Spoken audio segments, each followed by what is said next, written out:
বিশেষ করে black magic এবং কালো জাদুর এক প্রখর ব্ল্যাক ম্যাজিক এবং কালো জাদুর এক ভয়ঙ্কর গল্প শাফিনের জীবনের গল্পটা। আমি সবাইকে অনুরোধ করবো শুরু থেকে শেষ পর্যন্ত সিলেটের ভাই শাফিন আহমেদের জীবনের বাস্তব গল্পটা আমার মুখে শুনবেন এবং গল্প শেষে শাফিনকে আপনার মতো করে একটা মন্তব্য কমেন্ট বক্সে লিখবেন। ধন্যবাদ সবাইকে। সুপ্রিয় বন্ধুগণ, আসসালামু আলাইকুম। আমার নাম মোহাম্মদ শাফিন আহমেদ, আমার বাড়ি সিলেট। বন্ধুগণ, আমি আমার জীবনের গল্পটা শুরু করার শুরুতে আপনাদেরকে আমার পরিবারের বিষয়ে জানিয়ে রাখি। আমার পরিবারে আমি আছি, আমার বাবা আছে, মা আছে, এছাড়া রয়েছে আমার দাদা দাদি সহ আমার কাকা ফুফি। আমার কোনো বোন নেই। সিলেট শহর থেকে অনেক দূরে পাহাড়ের কোল ঘেঁষে ইন্ডিয়ার বর্ডারের কাছাকাছি কোনো এক ছোট্ট গ্রামে আমাদের পরিবারটা ছিল এক নিম্ন মধ্যবিত্ত পরিবার। আমার বাবা পেশায় আসলে তেমন কিছুই করে না। আমার বাবা বনে যায় এবং বনে গিয়ে টুকিটাকি কাজ টাজ করে এবং আমাদের নিজেদের কিছু ফসলি জমি থাকে, ফসল করেই আমার বাবা তার জীবিকা অর্জন করে। দেখা গেল আমার জন্মের আগে কিন্তু আমার বাবা বেশিরভাগ সময় ইন্ডিয়াতে থাকতো, কারণ আমাদের এলাকা থেকে ইন্ডিয়া যেতে পাসপোর্ট ভিসা কোনো কিছুই লাগতো না এবং বিএসএফেরও খুব বেশি একটা ঝামেলা ছিল না। আমাদের এখান থেকে ইন্ডিয়াতে যাওয়াটা খুব সহজ ছিল। এই জন্য দেখা যায় যে আমাদের গ্রামের বেশিরভাগ মানুষগুলোই ইন্ডিয়াতে গিয়ে কাজ করে এবং তারা ইন্ডিয়ার বিভিন্ন রাজ্যে গিয়ে কাজ করে সেখানে টাকা পয়সা ইনকাম করে। আর আমাদের এই গ্রামটাও এত সুন্দর একটা গ্রাম, আমাদের গ্রামে যদি কোনো মানুষ আসে ভুলেও আমাদের এই গ্রাম ছেড়ে যেতে চাইবে না। এক পাশে ইন্ডিয়া, অন্য পাশে হচ্ছে বড় পাহাড় এবং এক ছোট্ট খাল ঘেঁষে খুবই মায়াবী একটা গ্রাম আমাদের এই গ্রামটা। আমি ছোটোবেলা থেকে গ্রামের প্রকৃতি দেখতে দেখতে বড় হই। আমি যখন মোটামুটি বড় হই তখন আমার মা আমাকে অনেক বেশি আদর আর ভালোবাসে। আমি জানতে পারি যে আমার বাবা যখন ইন্ডিয়াতে কাজের উদ্দেশ্যে যায়, আমার বাবা যখন ইন্ডিয়াতে কাজ করতে যায়, সেখানে যাওয়ার পরে আমার আম্মাকে আমার বাবা ভালোবাসে এবং ভালোবেসে আমার বাবা কী করে আমার আম্মাকে বাংলাদেশে নিয়ে আসে। বাংলাদেশে এনে আমার দাদা দাদির কাছে আমার মাকে রাখে এবং সেখান থেকে আমার বাবা আমার মাকে বিয়ে করে একটা নতুন সংসার শুরু করে আমাদের গ্রাম এবং সেখানে তারপরে আমি দুনিয়াতে আসি। দেখা গেল কি আমার আব্বা আমার মাঝে খুব গভীর প্রেম, গভীর ভালোবাসা, তারা দুজনকে অনেক বেশি ভালোবাসে। আমাদের এলাকায় তেমন কোনো স্কুল ছিল না। আমাদের এলাকা থেকে অনেক দূরের একটা সরকারি প্রাইমারি স্কুল ছিল। তো এইখানে যেতে হলে এক খাল, বড় একটা খাল আছে এবং ওই খাল পেরিয়ে তারপর যেতে হবে। যার জন্য দেখা যায় আমাদের এলাকার মধ্যে একটা মাদ্রাসা আছে। আমাদের ওই এলাকার মাদ্রাসায় বেশিরভাগ বাচ্চারা পড়াশোনা করতো, সবাই আমাদের মাদ্রাসায় পড়াশোনা করতো। এরকম করে আমি আমাদের এলাকার মাদ্রাসায় পড়াশোনা করি। এমন করতে করতে আমি বড় হই এবং দাদা দাদি কাকা আছে, ফুফি আছে। আমাদের পরিবারটা কিন্তু অনেক বড়, যদিও আমার ভাই বোন নাই, বাট আমাদের পরিবারে অনেক সদস্য আছে এবং সবাই মোটামুটি উপার্জন করে। আমার পুপিরাও কামাই করে, ওরাও কাজ করে, ওরাও টাকা পয়সা কামায়। তো আমার দাদাকে দেয়, আমার দাদাই হচ্ছে আমাদের পরিবারের প্রধান। সবাই টাকা পয়সা দাদাকে দেয় এবং দাদা তার মতো করে গোটা পরিবারটা চালাচ্ছে। তো মাদ্রাসায় পড়া অবস্থায় আমার বয়স তখন প্রায় 7 বছরের কাছাকাছি, 7 থেকে 7.5 বছর হবে। ওইরকমভাবে আমি একটা জিনিস রাতের বেলায় খুব খেয়াল করে দেখতাম, সেটা হচ্ছে আমার মা সবসময় কী করতো, আমাদের তো একটা রুমের মধ্যেই থাকতাম, ওই রুমের মধ্যে লাল কাপড় দিয়ে একটা ঘরের একটা কর্নারের মধ্যে লাল কাপড় পেঁচিয়ে রাখতো এবং ওই কোণার ভিতরে মা জানে কী করতো। সবসময় আমি দেখতাম যে মধ্যরাতে বা রাতের শেষ অংশে ফজরের আগে আমার ঘুম থেকে উঠে যেত এবং ঘুম থেকে উঠে ওখানে গিয়ে গোপনে গোপনে মোমবাতি জ্বালিয়ে কী জানি করতো। তো আমি কিন্তু প্রথম দিকে এই জিনিসটাতে খুব একটা অ্যালাউ করলাম না বা খেয়াল করলাম না, ওভাবে দেখতামও না। একদিন আমি এই জিনিসটা দেখার জন্য আমি মা যখন ঘুম থেকে উঠে এই ছোট্ট লাল কাপড় পেছানো রুমের মধ্যে যায়, তো আমিও তখন ওই লাল কাপড় সরিয়ে আমি তখন দেখি যে আমার আম্মা এক ধরনের একটা সাপ আছে।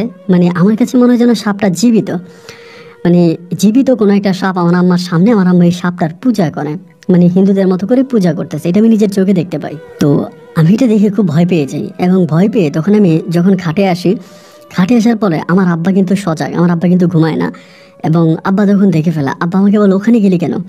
আমি বললাম আব্বা তুই জানো আম্মা কি করতেছে? আমার আব্বা তখন বলে তুই দেখতে গেলি কেন? আব্বা একটু রেগে যায়। তাই আমি বলি যে দেখছি। তা তুমি, আমার আব্বা কিন্তু অনেক বছর ধরেই জানতো এবং এই কাজটা সম্ভবত আমার মা আমার জন্মের আগ থেকেই করে, বাট কোনোদিন আমি ওই জিনিসটার প্রতি খুব ইন্টারেস্ট হই নাই, কখনো দেখতে যাই না যে আসলে মা ওখানে কি করে। এই জিনিসটা আমি কখনোই দেখতে চাই না। এই প্রথমে জিনিসটা দেখার জন্য আমার আগ্রহ জাগলো এবং আমি এটা দেখলাম। পরে আমার আব্বা বলে খবরদার, এরপর থেকে আর কখনই ওই রুমের মধ্যে যাবি না বা ওখানে তোর মা কী করে এটা দেখতে যাবি না। তো এইটুকুই সীমাবদ্ধ। বাট আমি একটা জিনিস আবার খেয়াল করলাম যে আমাদের পরিবারে আমার আব্বা কিন্তু তেমন কামাই রুজি করে না, হয়তো একদিন কাজ করে 3 দিন করে না, কিন্তু আমার বাবা আমার দাদার অনেক টাকা দেয়। তা ওই টাকা আসার উৎস কি, ওই টাকা কোত্থেকে আসে, এই প্রশ্নটাও তখন কিন্তু আমার মনে জাগে। যে আমার আব্বা এত টাকা কোথায় পায়, আমার দাদাকে দেয় না, আব্বা তো অতটা কাজও করে না। তা আমার আম্মার ওই কাজগুলোতে আমার আব্বা তখন সাড়া দিত, এটা আমি বুঝতে পারতাম। তো ওই দিনটা কেটে গেল, আমি আর কিছু বললাম না। এরকম করে আমি আরেক দিন, মানে আরেক রাত্রে আমি একইভাবে দেখলাম আমার আম্মা ওই দিনও একটা জীবিত সাপের পূজা করতেছে ঘরের মধ্যে। তো এটা দেখার পরে আমি যে মাদ্রাসায় যেতাম, আমার দাদি আমার মাদ্রাসায় নিয়ে যেত সকালবেলা। আমি দাদির সাথে মাদ্রাসায় যাইতাম। তো দাদির সাথে মাদ্রাসায় যাইতে যাইতে একদিন সকালবেলা, মানে শীতের সময় ছিল, কুয়াশা পড়তেছিল, ঠিক এরকম একটা মুহূর্ত, মানে হঠাৎ করে দেখলাম যে রাস্তার মধ্যে একটা সাপ, মানে ভয়ঙ্কর আকারের একটা সাপ রাস্তার এ পাশ থেকে ও পাশে যাচ্ছে, মানে রাস্তা পার হচ্ছে। এটা দেখার পরে আমি, মানে আমার দাদি অনেক ভয় পেয়ে গেছে। আমার বলে পিছিয়ে পিছিয়ে, এরকম করে ভয় পেয়ে গেছে। আমি কিন্তু অতটা ভয় পাইনি। আমার দাদি বলে পিছনে চলে, মানে আমাকে টাইনে পিছনে নিয়ে যাচ্ছে। তাই আমি বলি, দাদি তুমি কি ভয় পাইছো? আমার দাদি বলে, ভয় তো পাবোই, এরকম সাপ দেখলে মানুষ ভয় পায় না? আমি তখন আমার দাদিরে বললাম, আমি কিন্তু ভয় পাইনি। দাদি আমার বলে, মানি তুই এরকম একটা ভয়ঙ্কর সাপ দেখলি, তা ভয় পাইলি না কেন? আমি বলি, এরকম একটা সাপ আমাদের ঘরে প্রতিদিনে আসে, আর আমার মা এটাকে পূজা করে। মানে ওই ছোট মানুষ তো, মাথার মধ্যে তো এত বুদ্ধিশুদ্ধি নাই, এত গিরিঙ্গি করে প্যাঁচ করে তার কথা বলতে পারি না। একদম সোজা সাপটা তখন আমি বলে দিলাম যে আমার মা, আমাদের বাসায় একটা সাপ আসে, এই সাপটার আমার মা পূজা করে, সাপটা দেখতে এরকম। তো দাদি আমারে বলে, কি বললি এটা তুই? আমি তখন আর কিছু বলি না, কোনো কিছু বলি না। দাদি আমাকে অনেকবার জিজ্ঞেস করে, আমি কোনো কিছু করি না। দেন একটা পর যে আমি তখন মাদ্রাসায় চলে যাই, এবং দাদি আমাকে বিকেলবেলা মাদ্রাসা থেকে নিতে আসে। বিকেল মানে 2টা বাজে, 2টা বাজে আমাকে মাদ্রাসা থেকে নিয়ে যাবে। তো দাদি আর আমি তখন মাদ্রাসাতে আমি বের হলাম, দাদি আমাকে নিল। নেওয়ার পরে এরকম করে হাঁটতে হাঁটতে আমাদের এলাকার নারিকেল জিঞ্জিরা বলে একটা জায়গা আছে, মানে ওটাতে প্রচুর পরিমাণে নারিকেল গাছ ওই এলাকাটাতে। তো আমার দাদি তখন আমাকে ওই নারিকেল জিঞ্জিরা ওইদিকে নিয়ে গেছে। তাই আমি বলে, দাদি আমি তো বাড়ি যাবো, আমার খিদা লাগছে, আমি খাবো, তা তুমি আমাকে এখানে নিয়ে আসলা কেন? এবং ওখানে যাওয়ার পরে দাদি আমাকে কলা আর ব্রেড দিল, মানে যেটাকে বন বলে, গোল টাইপের এই বনগুলা দিল, দিয়ে বলতেছে এগুলা খা। আমি তখন ওখানে খাইলাম। খাওয়ার পরে দাদি আমারে বলে, শাফিন তুই দাদির কাছে একটা সত্যি কথা বলবি? আমি বললাম যে কি সত্যি কথা বলবো?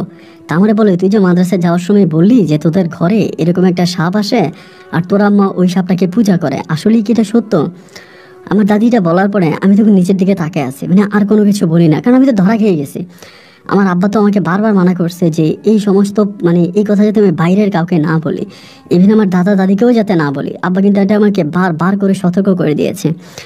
এরপরেও যেহেতু আমি দাদিকে কথাটা বলে দিয়েছি, আমার ভিতর তখন প্রচণ্ড রকমের ভয় ঢুকে যায়। এবং দাদি যখন আমাকে বার করে একই প্রশ্ন করতেছিল, একইভাবে জিজ্ঞেস করতেছিল, একটা সময় আমি তখন মানে ভয় পেয়ে তখন দাদির কাছে সত্য কথা বলে ফেলি।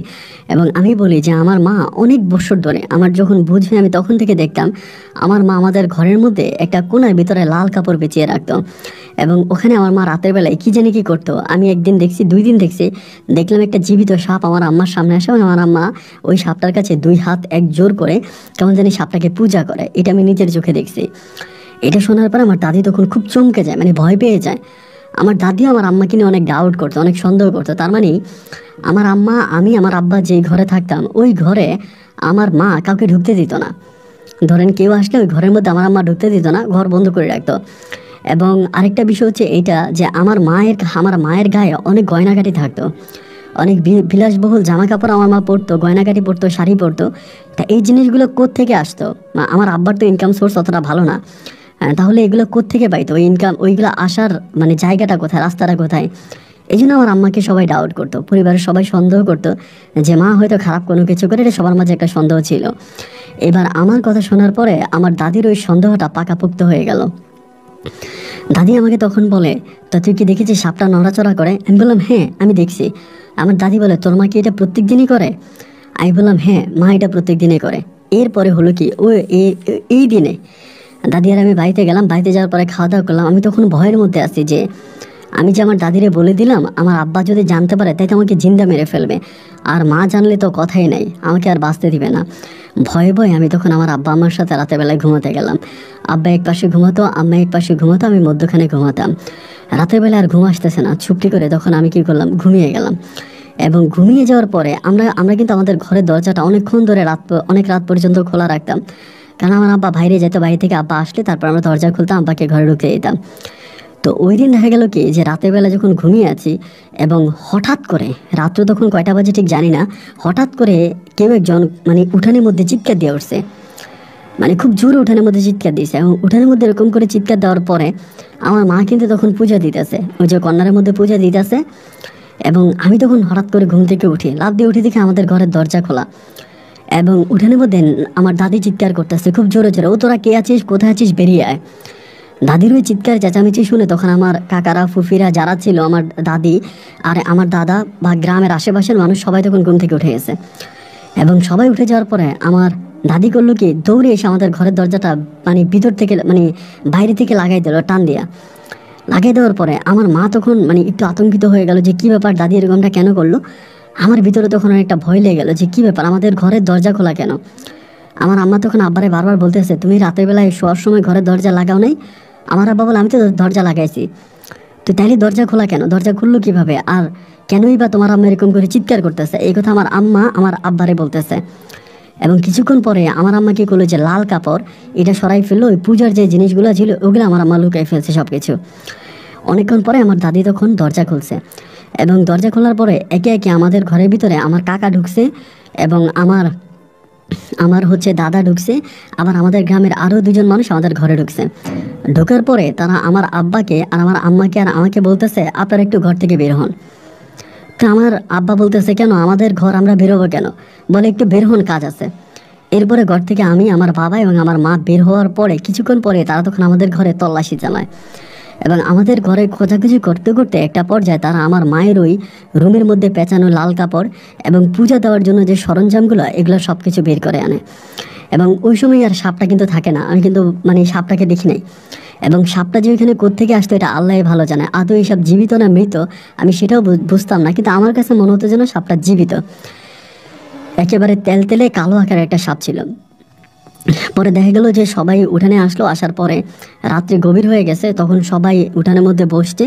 আমার দাদি তখন এই সম্পূর্ণ ঘটনা খুলে বলতে শুরু করে। আমার দাদি বলে, সকালবেলা আমার নাতিকে মাদ্রাসায় নিয়ে যাওয়ার সময় এই কথা বলে, এরপরে বিকালবেলা ওইটা আমার কাছে স্বীকার করে, এবং স্বীকার করার পরে আমি সন্ধ্যা রাতে ওদের ঘরে ঢুকে, গোপনে ওদের ঘরে ঢুকে, এবং ওদের যে খাটের নিচ আছে আমি খাটের নিচের মধ্যে লুকিয়ে থাকি, এবং ওরা জানে না খাটের নিচে লুকে আছে আমি। একটা পর্যায়ে আমি দেখলাম যে মধ্যরাতে আমার বৌমা মানে সাফিনের আম্মা ঘুম থেকে ওঠার পরে লাল কাপড় এই কোণার মধ্যে পেঁচায়, লাল কাপড়টা কোণার মধ্যে পেঁচানোর পরে সে লাল কাপড়ের ভিতরে ঢুকে, এবং ঢুকার পরে আমি ভয়ঙ্কর রকমের সাপের যে একটা শব্দ থাকে, মানে সাপ রেগে গেলে যে ফোঁস করে শব্দ করে, এরকম ভয়ঙ্করভাবে সাপের ফোঁস শব্দ শুনতে পাচ্ছিলাম। এবং একটা পর্যায়ে এরকম সাপের ফোঁস শব্দ পাওয়ার পর আমি খুব ভয় পেয়ে গেছিলাম, প্রচণ্ড রকমের ভয় পাইছিলাম। এবং এজন্য আমি তখন মানে খাটের নিচ থেকে বের হয়ে দরজা খুলে উঠানে এসে চিৎকার করছি। এবং সাফিনও আমাকে বলছে যে এটা হইতেছে, এগুলা করে। এখন আপনারা গ্রামে 10 জন আছেন, আপনারা এখানে আছেন, আপনারা এটার একটা বিচার করেন। এবং আপনারা তো এই সরঞ্জাম বা আলামত সব কিছু পাইছেন, যে ঘরের মধ্যে ওরা যা করতো এগুলো সবই তো আপনাদের হাতে আছে, এবার আপনারা বিচার করেন। এবার মুহূর্তের মধ্যে আমার আব্বাকে তখন আমার দাদা জিজ্ঞেস করে, কিরে এই মহিলাকে তুই কোত্থেকে আনছিস। আসলে আমার আব্বা যে আমার আম্মাকে বিয়ে করে আনছে আমাদের গ্রামের কাউকে নিয়ে যায় নাই, এবং কোথা থেকে আমার আম্মা আসছে তারও কোনো সঠিক ঠিকানা আমাদের গ্রামের কেউ বলতে পারে না। শুধু গ্রামে আসার পরে আমার দাদা আমার আব্বাকে কলমা পড়াই দেয়, হুজুর ডেকে কলমা পড়া, ওরকম করে কোনো কাবিনও কিন্তু হয় না। আমার আব্বা তখন নিচের দিকে তাকিয়ে আছে, নিচের দিকে তাকিয়ে থাকার পরে গ্রামবাসীরা এরকম করতে করতে সকাল হয়ে গেছে, ফজরের আজান দিয়ে দিয়েছে। সবাই তখন ফজরের নামাজ পড়ার জন্য গেছে, বলছে আমরা ফজরের নামাজ পড়ে সকাল 7টা বাজে ইমাম সাহেবকে নিয়ে আসবো, এখানে দরবার হবে। সবার গলা তখন শুকিয়ে যাচ্ছিল ঘরের ভিতরে যাওয়ার পরে। আমার দাদি তখন আমার আবার নিয়ে গেছে, আমার মা বাবা হয়তো আমাকে মারতে পারে এই ভয়ে আমার দাদি তখন তার ঘরে আমাকে নিয়ে গেছে। সকাল 7টা বাজে দেখলাম হুড় করে চারপাশ থেকে মানুষ আসতে শুরু করে আমাদের বাড়িতে। এত পরিমাণের মানুষ, মানে আমি আমাদের বাড়িতে জীবনে এত মানুষ আসতে দেখি নাই। এবং বিশাল একটা মেলের মতো, একটা দরবারের মতো একটা অবস্থা তৈরি হয়, চেয়ার টেবিল ঘর থেকে বের করা হয়, এবং আমার আব্বাকে তখন ওখানে হাজির করে। আব্বাকে হাজির করে আব্বাকে তখন আমাদের এলাকার যিনি মসজিদের ইমাম সাহেব ছিলেন তিনি জিজ্ঞেস করে যে তোমার তো আমি কখনো মসজিদে যাইতে দেখি না, কখনো নামাজ পড়তে দেখি না, এবং তুমি সেভাবে কোনো টাকা পয়সা ইনকামও করো না, তাহলে তোমার বউ এত দামি দামি কাপড় চোপড় পরে কোত্থেকে, তার হাতে গয়নাগাটি এগুলো কোত্থেকে আসে, ইভেন তোমার যেই বাবা আছে, মানে তুমি তোমার বাবাকে এত টাকা কোত্থেকে দাও, কোথায় এই টাকার উৎস, টাকা পাও কোথায়। তখন আর আমার আব্বা কোনো কিছু বলে না। আমার আব্বা শুধু একটা কথাই বলে যে আমার শ্বশুরবাড়ির অবস্থা ভালো, আমার বউ আমার শ্বশুরবাড়িতে গিয়ে এটা ওইটা নিয়ে আসে। তা হুজুর তখন বললো, মানে হুজুরের তখন অনেক বিষয়ে ডাউট লেগে গেল, মানে হুজুরটা অনেক মুরব্বী টাইপের ছিল, ওনার কাছে অনেক বিষয় সন্দেহ লাগছে। এবং সন্দেহের পরিপ্রেক্ষিতে ইনি তখন আমার আম্মাকে ডাক দিল মেলের মধ্যে। ডাক দেওয়ার পরে আমার আম্মারে বলতেছে যে তুমি কি মুসলিম না হিন্দু, এমনি ডাইরেক্ট জিজ্ঞেস করছে। জিজ্ঞেস করার পরে আমার আম্মা তখন বলতেছে আমি মুসলমান। তা বলে তুমি কি মুসলমান, সত্যি মুসলমান? বলে হ্যাঁ আমি মুসলমান। তা ঠিক আছে, তুমি যদি মুসলমান হও তোমার বাবার নাম কি? তো আমার আম্মা তখন বলে মায়ের নাম কি, বলে দাদার নাম কি, বলে দাদির নামটা বলতে গিয়ে আমার আম্মা একটা হিন্দু নাম বলে ফেলে। আমার দাদির নাম বলতে গিয়ে, মানে দাদির নাম বলতে সরি, আমার নানুর নাম, আমার নানার নামটা ঠিক বলে, এবং আমার নানির নামটা বলতে গিয়ে আমার নানির আসল যে নামটা হিন্দু নামটা বেরিয়ে পড়ে। এবং হিন্দু নামটা বেরিয়ে পড়লেই সকলেই গ্রামের সবাই তখন দাঁড়িয়ে যায়। সবাই তখন এক বাক্যে বলে ওঠে, আরে এই মহিলা তো হিন্দু, এটা তো মুসলিম কোনো মহিলা না, এটা তো হিন্দু মহিলা। এরপরে আমার আম্মাকে তখন মানে খুবভাবে, মানে ইমাম সাহেব খুবভাবে ধমক দেয়। গ্রামের সব মানুষ তখন ধমকাধমকি করে, এবং ধমকা ধমকির একটা পর্যায়ে আমার আম্মা তখন সত্য কথা স্বীকার করে ফেলে। আমার আম্মা তখন সবার কাছে বলে, হ্যাঁ আমি হিন্দুই ছিলাম, কিন্তু হিন্দু থাকার পরে সাফিনার আব্বা আমাকে পছন্দ করে, আমার এলাকাতে কাজের জন্য যায়, উনি আমাকে পছন্দ করে, এবং উনি আমাকে বলছে আমার ধর্ম উনি চেঞ্জ করাবে না, আমি যে ধর্মে আছি উনি ওই ধর্মেই থাকবো। এবং উনি আমাকে এই কথা বলে উনি আমাকে নিয়ে আসে, বাংলাদেশে নিয়ে আসে, এবং বাংলাদেশে আনার পরে উনি আমাকে বিয়ে করে। উনি ওনাদের ধর্মতে আমাকে বিয়ে করে, কিন্তু উনি আমাকে বলে আমি যে ধর্ম পালন করি ওই ধর্ম পালন করার সুযোগ উনি আমাকে দিবে। তা আমি ওই ধর্ম পালন করতেছি, তো যার জন্য হচ্ছে এরকম একটা ঝামেলা হয়ে গেছে। তো হুজুর তখন বলতেছে, তা তুমি যে একটা সন্তান নিলা, এত বৎসর ধরে এই পরিবারে আছো, সবার সাথে তোমার একটা ভালো সম্পর্ক উঠা বসা, তা তুমি মুসলিম হলো না কেন? তুমি চাইলে তো গোপনে গোপনে মুসলিম হয়ে যেতে পারতা। আমার মা তখন বলে, আমার কাছে মুসলিম ধর্মটা বিশ্বাস্ত ধর্ম মনে হয় না, আমার কাছে এই ধর্মটা ভালো লাগে না, এই জন্য আমি মুসলিম হই নাই। এবং আমি সাফিনার আব্বাকে বাংলাদেশে আসার আগে বারবার বলছিলাম যে দেখো আমি কিন্তু মুসলমান হব না, আমি কিন্তু আমার ধর্ম পালন করব। সাফিনার আব্বা কিন্তু এই কথা রাজি হয়েছে, এবং রাজি হওয়ার পরেই কিন্তু আমি বাংলাদেশে আসি। তো ইমাম সাহেব তখন বলে, দেখো তোমাদের ইন্ডিয়ার আইন কানুন অনুযায়ী কেউ স্বামী মুসলিম বা বউ হিন্দু থাকতে পারে, সমস্যা নাই, কিন্তু আমাদের দেশের আইন অনুযায়ী স্বামী স্ত্রী দুজনকে একই ধর্মে থাকতে হবে, দুজন দুই ধর্মে থাকলে এটার মধ্যে হয় না। তো যা হবার তা হয়ে গেছে, এখন পুরনো কথা বলে তো আর লাভ নাই, তুমি এখন আসো, আমি তোমাকে মুসলিম বানাই দিই, যেহেতু তোমার একটা সন্তান আছে, সন্তানের মুখের দিকে তাকায় তুমি মুসলিম হয়ে যাও, আমি তোমাকে মুসলিম বানাই দিই। এই কথা বলার পরে আমার আম্মা বলে, না আমি মুসলিম হব না, মানে ডিরেক্টলি বলতেছে আমি মুসলমান হব না।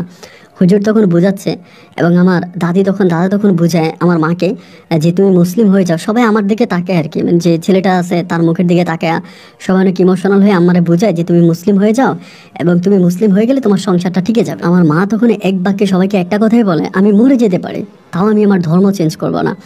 আমি যে ধর্মে আছি, যদি ওই ধর্ম অনুযায়ী আপনারা আমার রাখতে পারেন রাখেন, আর যদি ওই ধর্ম অনুযায়ী না রাখতে পারেন আপনারা আমাকে বিদায় করে দেন, আমার কোনো আপত্তি নাই, কিন্তু আমি ধর্ম চেঞ্জ করব না। এবং ওই একটা পর্যায়ে তখন লাস্টে আমার আব্বা গেছে আমার আম্মাকে বোঝানোর জন্য।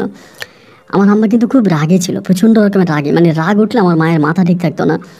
এখন আমার আব্বা যখন আম্মাকে বুঝাইতে গেল, আমার আম্মা তখন সবার সামনে জুতা খুলে আমার আব্বাকে পিটাইতে শুরু করছে, মানে গ্রামের যারা আছে সবার সামনে, এবং জুতা খুলে পিটাইতেছে, আর অকথ্য ভাষা আব্বাকে গালাগালি করতেছে যে তুই না আমারে বলছিলি আমারে আমার ধর্ম পালন করতে দিবি, আমি আমার ধর্মের মধ্যে থাকবো, তুই তো ধর্মের মধ্যে থাকবি, এখন আমার নামে কেন এখানে দরবার বসলো, কেন মেল বসলো? যেহেতু আমার আব্বাকে জুতা দিয়ে মানে বাড়ি দিয়ে দেয়, তখন প্রায় দিনে 10টার মতো বেজে যায় দরবারের টাইম।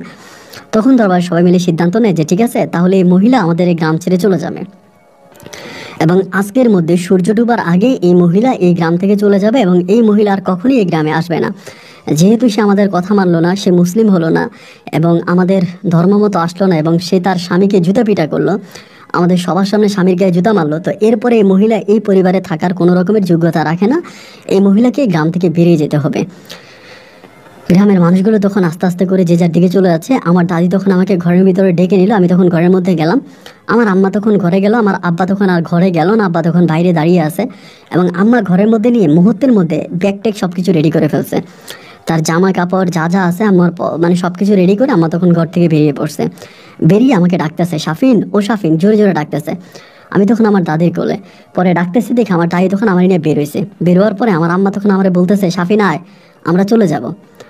আমার দাদি তখন বলতেছে যে তুমি যাবা ভালো কথা, যাও, কিন্তু আমার নাতি কোথায় যাবে? আমার মা তখন বলতেছে, আপনি এটা কি বলেন, আমি আমার ছেলেকে নিয়ে যাব না? আমি কি আমার ছেলেকে এখানে রেখে যাব নাকি? আমার দাদি বলতেছে যে অবশ্যই রেখে যাবা, দরবারের মধ্যে কথা হয়েছিল কি? দরবারের মধ্যে কথা হয়েছিল যে তুমি চলে যাবা, কিন্তু আমার নাতি চলে যাবে এরকম তো কোনো কথা ছিল না, এবং এভাবে তো কোনো কথা তোমার সাথে আমাদের হয় নাই। আমার নাতি আমার কাছে থাকবে, আমার নাতি কোথাও যাবে না। আমার আম্মা তখন করলো কি, এইভাবে দাদির সাথে ঝগড়া শুরু করছে যে আমার ছেলে আমি পেটে ধরছি 10 মাস 10 দিন, আমি আমার ছেলেরে বড় করছি, তা আপনি আমার ছেলেকে নিয়ে যেতে দিবেন না কেন? আমার ছেলেকে নিয়ে যেতে দেন, আমার ছেলেকে আমি নিয়ে যাব। কিন্তু কোনোভাবে আমার দাদি আমার মায়ের কথায় সাড়া দিচ্ছিল না। দাদি বারবার একটা কথাই বলতেছিল যে না, আমি জীবিত থাকতে, আমি জিন্দা থাকতে আমার নাতিকে কেউ নিতে পারবে না, আমার নাতি আমার কাছে আছে, আমার কোলেই থাকবে। এক পর্যায়ে মা তখন করলো কি, গ্রামের যে গণ্যমান্য ব্যক্তিরা আছে যারা দরবার করে দিল, আমার মা তখন তাদের ঘরের সামনে যেতে শুরু করলো। কিন্তু কেউ আর আমার মাকে এক বিন্দু পরিমাণের মূল্যায়ন করে না, আমার মায়ের সাথে কথা বলে না। আমার মা যার ঘরের সামনেই যায় সেই আমার মাকে কুকুরের মতো ধুর ধুর করে তাড়িয়ে দেয়। আমার আম্মার সাথে কেউ আর কথা বলে না। এরকম করতে করতে প্রায় বিকেল 4টার মতো বেঁচে গেছে, এবং বিকেল 4টার পরে আমার আম্মা অশ্রু সিদ্ধ চোখে তখন আমাদের বাড়ি থেকে বিদায় নিয়ে চলে গেল বর্ডারের ওইদিকে। এবং বর্ডারের ওইদিকে আম্মা যাচ্ছে, আমি আম্মার যাওয়ার পিছন থেকে তাকিয়ে আছে। আমার অনেক খারাপ লাগতেছে, আমি কিন্তু আমার মাকে অনেক ভালোবাসি, মাকে ছাড়া থাকতে আমার নিজের অনেক কষ্ট হবে, আমি বুঝতেছি। কিন্তু কি করব, মা তো তার মতো করে চলে গেল। এবং মা চলে গেল, মা আর আসলো না, এবং দীর্ঘদিন এর মাঝে কেটে গেল। আমাকে তখন আমার দাদি দাদির সাথে আছে, আমার কাকাদের সাথে আছে, আমার ফুপু আছে ওনাদের সাথে আছে, এবং আমার গ্রামের অন্য অন্য মানুষ আছে, এদের সাথে আমি খুব ভালোভাবে আমার সময়গুলো কাটাচ্ছিলাম। আমার আর কোনো সমস্যা নাই, খাওয়া দাওয়ার সমস্যা নাই, পড়াশোনার সমস্যা নাই। দাদি আমাকে সকালবেলা মাদ্রাসায় নিয়ে যাইতো, এবং বিকেলবেলা দাদি আমাকে মাদ্রাসা থেকে নিয়ে আসতো। আমার একমাত্র গার্ডিয়ান ছিল আমার দাদি, এবং দাদি যেটা বলতো আমি সেটাই শুনতাম। এইভাবে সময়গুলো কাটতে কাটতে প্রায় 2 থেকে 3 বছরের মতো কেটে যায়, এবং এই 2-3 বছর আমি আমার মাকে প্রচণ্ড রকমের মিস করি। আমার মায়ের কথা আমার এত বেশি মনে হতো যে আমি আর মায়ের কথা ঠিক যখনই মনে হতো, আমি তখনই ইন্ডিয়ার ওই বর্ডারের পাহাড়ের দিকে তাকিয়ে থাকতাম, কারণ এই পাহাড় দিয়েই তো আমার মা বাংলাদেশের বর্ডার ট্যাগ করে ইন্ডিয়াতে ঢুকে গেছে। তো বর্ডারের দিকে তাকিয়ে থাকতাম, আমি কান্নাকাটি করতাম। তা আমার দাদিও অনেক মন খারাপ করতো, দাদিও বুঝতে পারতো যে আমার অনেক খারাপ লাগতেছে, আমি কান্নাকাটি করি। এবং বাবাও ঠিকমতো খাওয়া দাওয়া করতো না, বাড়ি আসতো না, ঘরে আসতো না, বাইরে বাইরে ঘুরতো। আমার মা কিন্তু দেখতে অনেক সুন্দরী ছিল, মানে আমার মায়ের অনেক রূপ ছিল ভালো। এভাবে 3 থেকে প্রায় 4 বছর পর, আমার ঠিক খেয়াল নাই, তবে 3 থেকে 4 বছর পরে হবে, একদিন হঠাৎ করে সকালবেলা আমার মা আমাদের বাড়িতে আসে। মানে হঠাৎ করে সকালবেলা বাড়িতে আসার পরে আমার দাদি তখন অবাক হয়ে যায়, এবং এসে আমার দাদির পা ধরে কান্নাকাটি করতেছে যে আম্মা, আমি আপনার পায়ে ধরি, আপনি আমার মাফ করে দেন, যা হবার তা হইছে, এখন আমি ধর্ম গ্রহণ করবো, আমি মুসলিম হব, আমি আমার ছেলের ছাড়া থাকতে পারতেছি না, আমার ছেলের ছাড়া আমি থাকতে পারতেছি না, আমার খুব কষ্ট হইতেছে, হয় আপনি আমার ছেলেকে দিয়ে দেন, না হলে আমি মুসলিম হয়ে যাবো, আমি আপনাদের সাথে থাকবো। আমার দাদি তখন বলে, এটা তো আর আমার কোনো রায় না, এটা তো গ্রামে 10 জনে মিলে রায় দিছে, এখন আমি তো একা তোমার কোনো সিদ্ধান্ত দিতে পারবো না, তোমাকে একা কোনো সিদ্ধান্ত দেওয়া আমার পক্ষে সম্ভব না। তো গ্রামের 10 জনে যেহেতু রায়টা দিয়েছে, আমি গ্রামের 10 জনকে জানাবো, ঠিক আছে তুমি যেহেতু আসছো, ভালো কথা, তুমি থাকো। আমার মাকে তখন সকালবেলা খাবার দেওয়া হলো, আমার মা তখন খাইলো। মা বাড়িতে আসছে জেনে আব্বা তখন দৌড়ে বাড়ির মধ্যে আসছে, কোত্থেকে জানি দৌড়ে বাড়ির মধ্যে আসছে। এবং আসার পরে আমার আব্বাও তখন আমার আম্মাকেই দেখতেছে যে আম্মা আসছে। আমার আব্বা তখন দূরে দাঁড়ায় আছে, ভয় আমার সামনে আসতেছে না। পরে আমার দাদারে ডাক দিল। দাদা তখন গ্রামের যে লোকজন ছিল সবাইকে ডাকলো।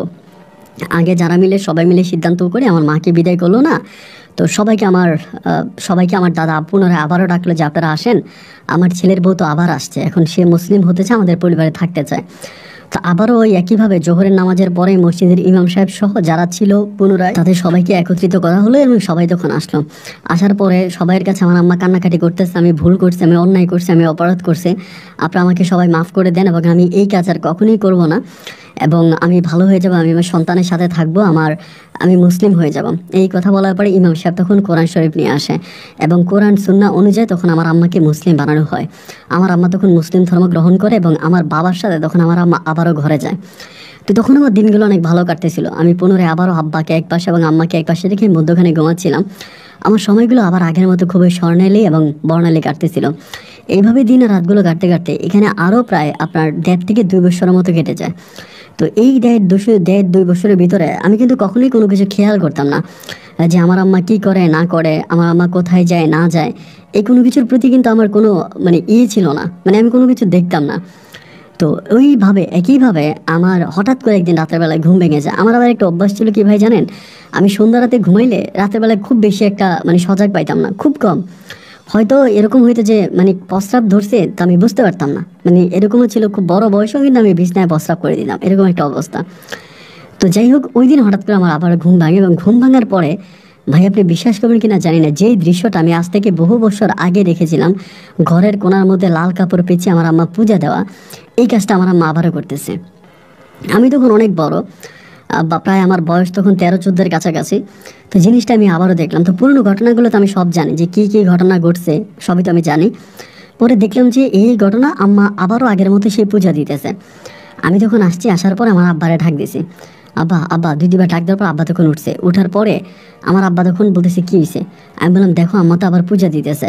আমার আব্বা বলে চুপ, কথা বলিস না, শুয়ে যা। আমি যখন শুয়ে গেলাম, শুয়ে যাওয়ার পর আমার ঘুম আসছে। ওই সময় কিন্তু আমার মাদ্রাসায় যাওয়া বন্ধ করে দিয়েছে, পড়াশোনা আর করতাম না। মানে ভালো লাগতো না মাদ্রাসায় যাওয়া, পড়াশোনা করা, এইসব জিনিস আমার ভালো লাগতো না। এই জন্য আমি পুনরায় পড়াশোনা বন্ধ করে দিই। তো সকালবেলা আমার আব্বা তখন আমাকে নিয়ে আমাদের পুকুর পাড়ের ওই দিকে, মানে নির্জন একটা জায়গায় নিয়ে গেছে। ঘুম থেকে ওটা হাত মুখও ধুই নাই, আব্বাও ধুই নাই। নিয়ে যাওয়ার পর আমাকে ওখানে বসাইছে, বসায় বলে শাফিন, তুই যেটা দেখছিস কালকে রাতে, এটা কি তুই আবার তোর দাদির কাছে বলে দিবি? আমি তখন চুপ করে আছি, কোনো কিছু বলি না। আমি বলি আম্মা তো মুসলিম হয়েছে, সবার কাছে বলছে উনি মুসলমান হয়ে গেছে, উনি মুসলিম ধর্ম অনুযায়ী চলাফেরা করতেছে, এবং মাঝে মাঝে তিনি দেখি আমার দাদির সাথে নামাজ পর্যন্ত করে, নামাজও পড়ে। তাহলে উনি কেন ওই ধর্ম করবে, বা ওই ধর্ম উনি কেন পালন করে? আমার আব্বা তখন বলে তোর মারে ছাড়া থাকতে তোর কেমন কষ্ট হয়েছিল মনে আছে? আমি তখন বলি হ্যাঁ মনে আছে, আমার খুব কষ্ট হচ্ছিল, আমি নিঃশ্বাস নিতে পারতেছিলাম না, মায়ের কথা খুব মনে পড়তেছিল, আমি মায়ের জন্য অনেক কান্নাকাটিও করছি। আমার আব্বা তখন বলে এই কথাগুলো যদি মনে থাকে তাহলে এবার আল্লাহর হস্তে ভালো হয়ে যা, আর তোর মা যেটা করে এটা কারো কাছে বলার প্রয়োজন নাই। আমি তখন বলি যে তো মা এটা করে কেন? আমার আব্বা তখন আমাকে একটা কথা বলে যে তোর মা যদি এই কাজটা না করে তাহলে তোর মাকে মেরে ফেলবে। তা আমি তখন বললাম যে কে মেরে ফেলবে? আমার আব্বা বলে তুই ছোট মানুষ, এত কিছু বুঝবি না, তোর মা যদি এই কাজটা না করে তাহলে তোর আম্মাকে মেরে ফেলবে, শুধু এইটুকুনি বুঝতে পারি। যাই হোক, এবার আমি আর এই বিষয়টা কারো কাছে বলি না, মানে কোথাও কারো কাছে এই বিষয়টা বলি না, আমি একদম চুপ হয়ে যাই। আমার আম্মা রাতের বেলায় উঠে পূজা করে, আমি দাদিকেও বলি না, দাদাকেও বলি। তখন দাদাদি অনেকটা অসুস্থ হয়ে যায়, তাদের আগের মতো অত ক্ষমতা থাকে না। এরকম করতে করতে আমার বয়স তখন প্রায় 18 থেকে 19 বছরের কাছাকাছি হয়ে যায়। আমি তখন তাগড়া জওয়ান। তো ওই সময় দেখা যেত কি মা আর প্রতিদিন পূজা দিত না, হয়তো 2 দিন বা 3 দিন পরে বা 3 রাতের পরে 1 রাতে পূজা দিত, এরকম করে সবসময় দিত না। বাট আমার আম্মা নামাজও পড়তো। আমি দেখতাম মানে আজান দিলে অজু করে আসতো, নামাজও পড়তো, আবার রাতের বেলায় ওই ধর্মটাও পালন করতো, দুইটাই কিন্তু আমার আম্মা পালন করতো। এরকম করতে করতে হঠাৎ করে আমাদের গ্রামে একটা বড় ধরনের সমস্যা দেখা দেয়। সমস্যা দেখা দেয় বলতে কি, আমাদের গ্রামের বেশিরভাগ মানুষগুলোই গরু পালতো। মানে আমাদের এলাকাতে এরকম হইতো যে ধরেন 20টা পরিবার আছে, 20টা পরিবারে গরুর উপরে ডিপেন্ড। দুধ বিক্রি করতো বাজারে এবং তারা গরু পালতো। আর আমাদের এখানে গরু পালার অনেক সুবিধা ছিল, কারণ আমাদের গ্রামের চারপাশেই ছিল বিশাল পাহাড়, আর পাহাড়ের মধ্যে প্রচুর ধরনের লতা পাতা ঘাস থাকতো। তো গরুর পায়ের মধ্যে ঘুঙুর বেঁধে দিয়ে তখন গরু ছেড়ে দেওয়া হইতো, মানে বনের মধ্যে গরু ছেড়ে দিত। গরু সারাটা দিন বনের মধ্যে ঘুরতো ফিরতো, ঘাস লতা পাতা খাইতো, এবং সন্ধ্যার সময় গরু বাড়ি এমনিই চলে আসতো। আবার অনেক সময় গরুর মালিক গরুকে ডাকিয়ে গরু নিয়ে আসতো বাড়িতে। তো ওই সময়ের ভিতরে হঠাৎ একটা সমস্যা দেখা দেয়, যে এইটা যে বনের ভিতরে প্রচুর গরু মারা যাচ্ছে। ধরেন মানে গরু 1, 2, 3টা করে গরু মারা যাচ্ছে, এবং ওই গরুগুলার মধ্যে একটা ভয়ানক জিনিস পাওয়া যেত, মানে সাপের কামড়। তো গরুর বিভিন্ন জায়গায় সাপের কামড় পাওয়া যেত, ভয়ানক রকমের সাপের কামড়, এবং যেই সাপের কামড় মনে হতো যে নর্মাল কোনো সাপ না, অনেক বৃহৎ আকারের বড় কোনো সাপের কামড়, 2টা দাঁত একদম বসে থাকতো, বিষাক্ত সাপ মনে হতো। যে সবাই মনে করতো যে কোনো বিষাক্ত সাপে মানে গরুকে মেরে ফেলে, এরকমটা মনে করতো। এরপর একটা পর্যায়ে মানুষ তখন করতো কি, পাহারা দেওয়া শুরু করতো। মানে পাহারা দেওয়া শুরু করতো বনের ভিতরে, আর কেউ গরুকে ছাড়তো না, মানে গরু বনের ভিতরে ছাড়তো না, এবং গোয়ালের ভিতরে গরু বেঁধে রাখতো। গোয়ালে গরু বেঁধে রাখতো, ইভেন তারা তখন ঘাস লতা পাতা বন থেকে এনে গরুকে খাওয়াইতো। এখন আরেকটা বড় ধরনের সমস্যা দেখা দিল, যে গোয়ালের মধ্যে যখন গরু রাখা হতো, ওই গোয়ালের মধ্যে গরুকে সাপে কামড়াইতো, এবং সাপে কামড়াইয়া রাতের বেলায় গরু মেরে ফেলতো। এরকম করতে করতে আমাদের গ্রামের প্রায় অনেক গরুই মারা গেছে। এমন কোনো দিন নেই যে মানুষের গরু মারা যাচ্ছে না। আমাদের পরিবারে এরকম হয়েছে যে প্রতিটা পরিবারে 10টা 5টা 7টা করে গরু থাকতো। তো এভাবে যখন অনেকগুলো গরু মারা যায় তখন গরুর মালিকরা খুব চিন্তিত পড়ে যায়। এরপর তারা বিভিন্ন ধরনের হুজুর কবিরাজ থেকে শুরু করে অনেক বড় বড় মন্ত্রী মনীষা আমাদের গ্রামে নিয়ে আসে। তারা তখন আমাদের গ্রামে চারপাশে বন্ধ দেয়, তাবিজ দেয়, তুমান দেয়, অনেক কিছু দেয়, কিন্তু কোনোভাবে কোনো কিছুর কাজ হয় না। সেই একইভাবে গ্রামের মধ্যে গরু মরতেই থাকে। এবং একটা পর্যায়ে আমাদের এলাকাতে একদিন একটা মানে মিলাদ দেওয়া হয়। তো মিলাদ দেওয়ার সময় হলো কি, যে আমাদের এলাকার যিনি প্রাক্তন মেম্বার ছিলেন উনি বাড়ি বাড়ি চাউল উঠাইতে আসে, যে বাড়ি বাড়ি চাউল উঠাবে এবং বড় করে একটা মিলাদ দিবে, এতিম বাচ্চা বা এখানে সেখানে খাওয়াবে আর কি ওরকম। তো আমার আম্মার ঘরে আসছে চাউলের জন্য, আমি তখন ঘরের মধ্যে আছি। আমার আম্মা তখন বলতেছে যে ওই মানে প্রাক্তন চেয়ারম্যান আছে, ওনারাই বলতেছে যে আরও যত বড় মিলাদে দেন কোনো কাজ হবে না, কাজ একমাত্র আমি করতে পারবো। এই কথা বলে আমার আম্মা তখন কি করে চাউল দিয়ে এবং হাসি দিয়ে ঘরের ভিতরে চলে আসে। হাসি দিয়ে ঘরের ভিতরে আসার পরেই বিকেলবেলা মানে চাউল টাউল নিচে পরের দিন অনুষ্ঠান, বিকেলবেলা আমাদের চেয়ারম্যান সাহেবের সাথে আমার দেখা, মানে মেম্বারের প্রাক্তন মেম্বারের লগে দেখা। মেম্বার তখন আমার বলতেছে যে শাফিন তোর সাথে আমার কথা আছে। আমি কাকা বলেন, বলে তোর মা এই কথাটা কি বললো? তোর মা আমারে বলে যে আমরা যদি তোর মায়ের কথা শুনি তাহলে সব কিছুর সমাধা হবে, অন্যথায় যতই মিলাদ পড়ায়, যতই হুজুর ডাকে, যতই কিছু করে তাতে কোনো কাজ হবে না।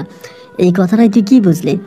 আমি তখন বললাম কাকা আমি কোনো কিছু বুঝি না, কারণ আমি তো আমার মায়ের বিষয়টা সম্পূর্ণভাবে হাইড রাখি। তবে আমি এটা বলতে পারি যে আমার আম্মা, মানে আমি নিজে নিজে মনে মনে বলতেছি যে আমার আম্মা চাইলে অনেক কিছু করতে পারবে, কারণ আমার আম্মার মাঝে এমন কিছু আধ্যাত্মিক ক্ষমতা আছে। আমার আম্মা আধ্যাত্মিক ক্ষমতাধর একজন মানুষ। পরে আমি কাকার এটাই বললাম যে আপনি আমার আম্মার সাথে কথা বলেন, আম্মা তো আর কোনো কিছু না জেনে না বুঝে এই কথাটা বলে নাই, অবশ্যই তো আমার মাঝে কিছু না কিছু আছে এবং কিছু না কিছু থাকার কারণেই তো আম্মা এই কথাটা বলছে। তো পরের দিন হচ্ছে মিলাদ হবে এবং মানে সিন্নি বানাবে, গ্রামের সবাইকে খাওয়াবে। ওই দিন রাতের 8টার দিকে ওই প্রাক্তন মেম্বার তখন আমাদের বাড়িতে আসে। আমাদের বাড়িতে এসে আমার আব্বাকে ডাকে, আব্বাকে ডেকে আব্বাকে তখন পুকুর পাড়ে নিয়ে যায় এবং পুকুর পাড়ে নিয়ে আব্বার সাথে অনেকক্ষণ ধরে কথাবার্তা বলে। এবং অনেকক্ষণ ধরে কথাবার্তা বলার পরে আমার আব্বা তখন করে কি আমার আম্মাকে ডাকে। আমার আম্মাকে যখন ডাক দেয় আমি আম্মার সাথে রওনা দিছি। আমার আব্বা বলে এই শাফিন তুই আসিস না, শুধু তোর আম্মাকে পাঠা। পরে আমার আম্মা তখন ওই প্রাক্তন মেম্বারের সাথে কথাবার্তা বলে আমাদের বাড়ির আঙিনায়। কথাবার্তা বলার পরে আব্বা আম্মা দুজনেই চলে আসে এবং দুজনের মুখে আমি তখন প্রচণ্ড হাসি দেখতে পাই যে তারা অনেক খুশি, হাসাহাসি করতেছে এমন একটা অবস্থা। তো আমি চিন্তা করলাম যে কী ব্যাপার, মানে আব্বা আম্মা কী এমন দৃশ্য দেখছে বা কী দেখছে, কী কারণে তারা এরকম হাসাহাসি করতেছে বা মেম্বারের সাথে কী কথা হইলো, কোনো কিছুই বুঝলাম না। কিন্তু ভাই এর পরের দিনে দেখা গেল কি যে আমার আম্মা কী জানি আমার আব্বার কাছে দিছে এবং আব্বার কাছে দেওয়ার পরে এটা মানে আপনার সোনালি কালার। আমি তো অনেক ধরনের পানি দেখছেন বা আমার জীবনে আমি অনেক ধরনের পানি দেখছি, বাট ওই পানিটা 2-3টা কালার, মানে কিছু সোনালি কালার, কিছু আপনার নীল কালার, এরকম একটা বোতলের ভিতরে বিভিন্ন ধরনের মানে কালার সিস্টেম পানিগুলা। তো আমার আব্বা তখন করে কি এই পানিগুলো হাতে নিয়ে একটু একটু করে ফোঁটা ফোঁটা দিয়ে আমাদের গ্রামের 4-5টার মধ্যে মানে এগুলো ছিটাই দিতেছে, পানিগুলো একটু একটু একটু একটু করে ছিটাই দিতেছে দিনের মধ্যে। তো এগুলো যখন ছিটাই দিতেছে মানে আমি একটু অবাক হয়ে গেলাম যে এটা আব্বা কেন করতেছে। এবং এরপর থেকে আমাদের গ্রামে যে সমস্যাটা ছিল গরু মারা যাওয়ার, এই গরু মারা যাওয়ার সমস্যাটা সম্পূর্ণভাবে সমাধান হয়ে গেল। এই প্রথম আমার আব্বা পানি ছিটানোর পরে প্রথম কোনো একটা রাতে কারো গরু মারা যায়নি। এবং এরপর দিন আমার আব্বা সবাইকে বলতেছে যে গরু ছাইড়ে দেন, গরু আর গোয়ালে রাখেন না, কষ্ট করে গরুর খাবার আপনাদেরকে জোগাড় করতে হবে না, গরুর খাবার গরু খাবে, এগুলোর মাঠে ছেড়ে দেন। আমার আব্বা সবাইকে গরু ছেড়ে দেওয়ার জন্য বলে এবং সবাই তখন পুনরায় আবারও আগের মতো করে গরু মাঠে ছেড়ে দেয়। এবং গরু মাঠে ছেড়ে দেওয়ার পরেই যখন সব কিছু ওকে হয়ে যায়, আগের মতো কোনো সমস্যা থাকে না, ওই সময় দেখা গেল কি যে আমার আম্মা তখন একটা মন্দিরের মতো করেই, একরকম মন্দিরের মতো করে টিন দিয়ে কাঠ দিয়ে একটা ঘর নির্মাণ করতেছে আমার নানু, মানে আমাদের নিজের বাড়ির ওইখানে। তো এটা যখন নির্মাণ করতেছে আমি তখন বললাম যে মা এটা কি নির্মাণ করে, মানে দেখতে অনেকটা মন্দিরের মতো, এরকম করে এটা নির্মাণ করতেছে। পরে আমি আব্বারে বললাম যে আব্বা আম্মা যেটা নির্মাণ করতেছে কোনো ঝামেলা হবে না তো, এটা আমার আম্মা কেন করতেছে? আমার আব্বা বলে না কোনো সমস্যা হবে না, এটা কিন্তু মানে মেম্বারের অনুমতি দিয়েছে, মেম্বারের অনুমতি দিয়ে তোর আম্মা এটা করতেছে। তা আমি তখন বললাম যে মেম্বারের অনুমতি দিল মানে আমার আম্মা এটার ভিতরে কি করবে? বলে তোর আম্মা এটার ভিতরে কি করবে এটা কেউ জানে না, এবং তোর আম্মার সাথে মেম্বারের কথা হয়েছে, তোর আম্মা এটা বানাবে, তোর আম্মা এটা দরজা খুলে মাঝে মাঝে ভিতরে ঢুকবে এবং আবার দরজা তালা মেরে ও বাইরে আসবে, কিন্তু কেউ কখনো এটার ভিতরে ঢুকতে পারবে না। এটার ভিতরে কি হয় না হয় এটা কখনো কেউ দেখতে যেতে পারবে না। তোর আম্মার এই শর্তে মেম্বার রাজি হয়েছে বলে তোর আম্মা এইভাবে পানি পড়া দিয়েছে এবং গ্রাম থেকে এই খারাপ জিনিসটাকে তাড়িয়ে দিয়েছে। আমি তখন বললাম যে তুমি কি বলো, মা এটার মধ্যে কি করবে, মারে কি জিজ্ঞেস করা যায় না? আমার আব্বা বলে যে না, তোর আম্মাকে জিজ্ঞেস করার দরকারও নাই এবং তোর আম্মা যাই করুক এতে কোনো সমস্যা নেই। এবার আমার দাদা দাদি বাধা হয়ে দাঁড়াইলো যখন ঘটা করতেছিল, এবং বাধার পরিপ্রেক্ষিতে তখন আমাদের এলাকার মেম্বারকে কিন্তু সবাই মানতো না, প্রাক্তন মেম্বার ছিল বাট সবাই ওনাকে মানতো এবং মসজিদের ইমাম সাহেবের পরে সবাই ওনাকে মানে সম্মান করতো। উনিও একজন দিনদার মুসলিম ছিলেন। উনি তখন আমার দাদা দাদিরে বললেন যে আপনারা কোনো কিছু বললেন না এবং আপনারা নিশ্চিত থাকেন যে এখানে কোনো কিছুই হবে না, শুধু ওই অশুভ জিনিসটাকে তাড়িয়েছি বলে এখানে একটা ছোট্ট জিনিস করতে হবে, এটা শাফিনের মা করবে, আপনারা এটা নিয়ে কোনো রকমের উদ্বেগ প্রচার করবেন না। তো একটা পর্যায়ে আমার মায়ের ঘরটা বানাতে যে পরিমাণে টাকা লাগে ওই টাকাগুলোও কিন্তু গ্রামের ওই কালেকশনের টাকা থেকেই মেম্বার আমার মাকে দেয়। আমার আম্মা তখন ঘরের কাজ সম্পূর্ণভাবে শেষ করে ফেলে, ঘর নির্মাণ করে ফেলে, এবং এই ঘরের মধ্যে আমার আম্মা তখন করতো কি ঢুকতো, মানে তালা খুলে ঢুকতো ঘরের ভিতরে, ঢুকে কী কী করতো এবং আবার একইভাবে তালা মেরে ঘর থেকে বেরিয়ে আসতো। তো কেউ আমার আম্মাকে এটা জিজ্ঞেস করতো না যে তুমি এই ঘরের ভিতরে ঢুকে কি করো। কখনো দিনে ঢুকতো, কখনো রাতে ঢুকতো, কখনো মাগরিবের আজান দিলে ঢুকতো, এক এক সময় ঢুকতো। এবং ঘরের একটাই দরজা ছিল, ওই দরজা দিয়ে ঢুকতো এবং ওই দরজা দিয়ে বের হতো। আর অনেক সময় হয় না যে উকি মেরেও ভিতরে কোনো কিছু দেখা যাইতো না, কারণ আমার আম্মা ভিতরে কোনো লাইট ব্যবহার করতো না, কোনো আলো ব্যবহার করতো না, এবং ইভেন কি মোমবাতি নিয়েও ঢুকতো না। রাতের গুটগুটে অন্ধকারে যদিও মোমবাতি নিয়ে ঢুকতো আমার আম্মা, ওই ঘরের ভিতরে ঢোকার পরে, রুমে ঢোকার পর দরজা মানে মোমবাতিটা নিভিয়ে দিত। এখন থেকে আমার আম্মা যে কাজটা করতো ওই কাজটা আমার আম্মা তার ঘরের কোণার ভিতরে লাল কাপড় পেঁচিয়ে করে না।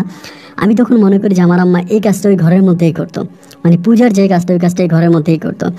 এরকম করে দীর্ঘ আরও প্রায় 1 বছর মতো কেটে যায়। আমি তখন একেবারে টাগরা জোয়ান, আমি তখন কাজ কাম করি, আমিও তখন পরিবারের জন্য অনেক হেল্পফুল একজন পার্সন। 20 বছর বয়সে আমার আম্মা হঠাৎ করে আমার আব্বারে বলতেছে যে আমার আম্মা ইন্ডিয়াতে যাবে। এত বছর কেটে গেছে, আমার আম্মা কিন্তু ইন্ডিয়াতে যায় নাই। এখন আমার আম্মা আমার আব্বারে বলে আমি ইন্ডিয়াতে যাব, তোমার সহ নিয়ে যাব। তো আমার আব্বা তখন যাওয়ার জন্য রাজি হয়, কিন্তু আমার দাদি মানা করে। আমার দাদি বলে যে না, তুই যাওয়ার প্রয়োজন নেই, তোর বউ যেতেছে, যে তোর বউ যাক, তুই যাওয়ার দরকার নেই। ওই সময় কিন্তু আমার দাদা মারা যায়। দাদা মারা যাওয়ার পরের ঘটনা বলতেছি। তো দাদি তখন আমার আব্বারে, আমার যেহেতু দাদা মারা গেল এই জন্য আর আমার আব্বারে দিল না, মা তখন একাই গেল। প্রায় 15 থেকে 20 দিন আমার আম্মা তখন ইন্ডিয়াতে ছিল, এবং 15-20 দিন পরে আমার আম্মা ইন্ডিয়া থেকে ফিরে আসে। কিন্তু অবাক বিষয় হচ্ছে, আম্মা ইন্ডিয়া থেকে ফিরে আসার সময় এক মেয়েকে সাথে নিয়ে আসে, যার বয়স হবে প্রায় 12 থেকে 13 বছরের কাছাকাছি। খুবই ছোট, অনেক ছোট একটা মেয়ে, বাট অনেক লম্বা। আর সৌন্দর্যের কথা বলে তো আমি বুঝাতে পারবো না, একেবারে পরীর মতো সুন্দর এক চেহারার মেয়ে। এই মেয়েটাকে আম্মা তখন ইন্ডিয়া থেকে সাথে করে নিয়ে আসে, এবং ইন্ডিয়া থেকে আম্মা যখন এই মেয়েটাকে সাথে করে নিয়ে আসে, মানে আমার ভিতরে তখন অনেক প্রশ্ন জাগে যে এই মেয়েটা কে। আমি মারে জিজ্ঞেস করে, মা তুমি যে নিয়ে আসলা এই মেয়েটা কে, কোত্থেকে আসছে, কি পরিচয়। আমার আম্মা আমাকে একটা কথাই বলতে, যে ওর নাম হচ্ছে শিখা। মানে শিখা মানে তো আগুন, তো ওর নাম হচ্ছে শিখা। তাই আমি বললাম যে শিখা ও মানে কি করে বা কোত্থেকে আনছো। মা আমাকে বলে এটা তোর রিলেটিভ, তোর আত্মীয়, তোর খালাতো বোন, এরকম করে আমারে বলে।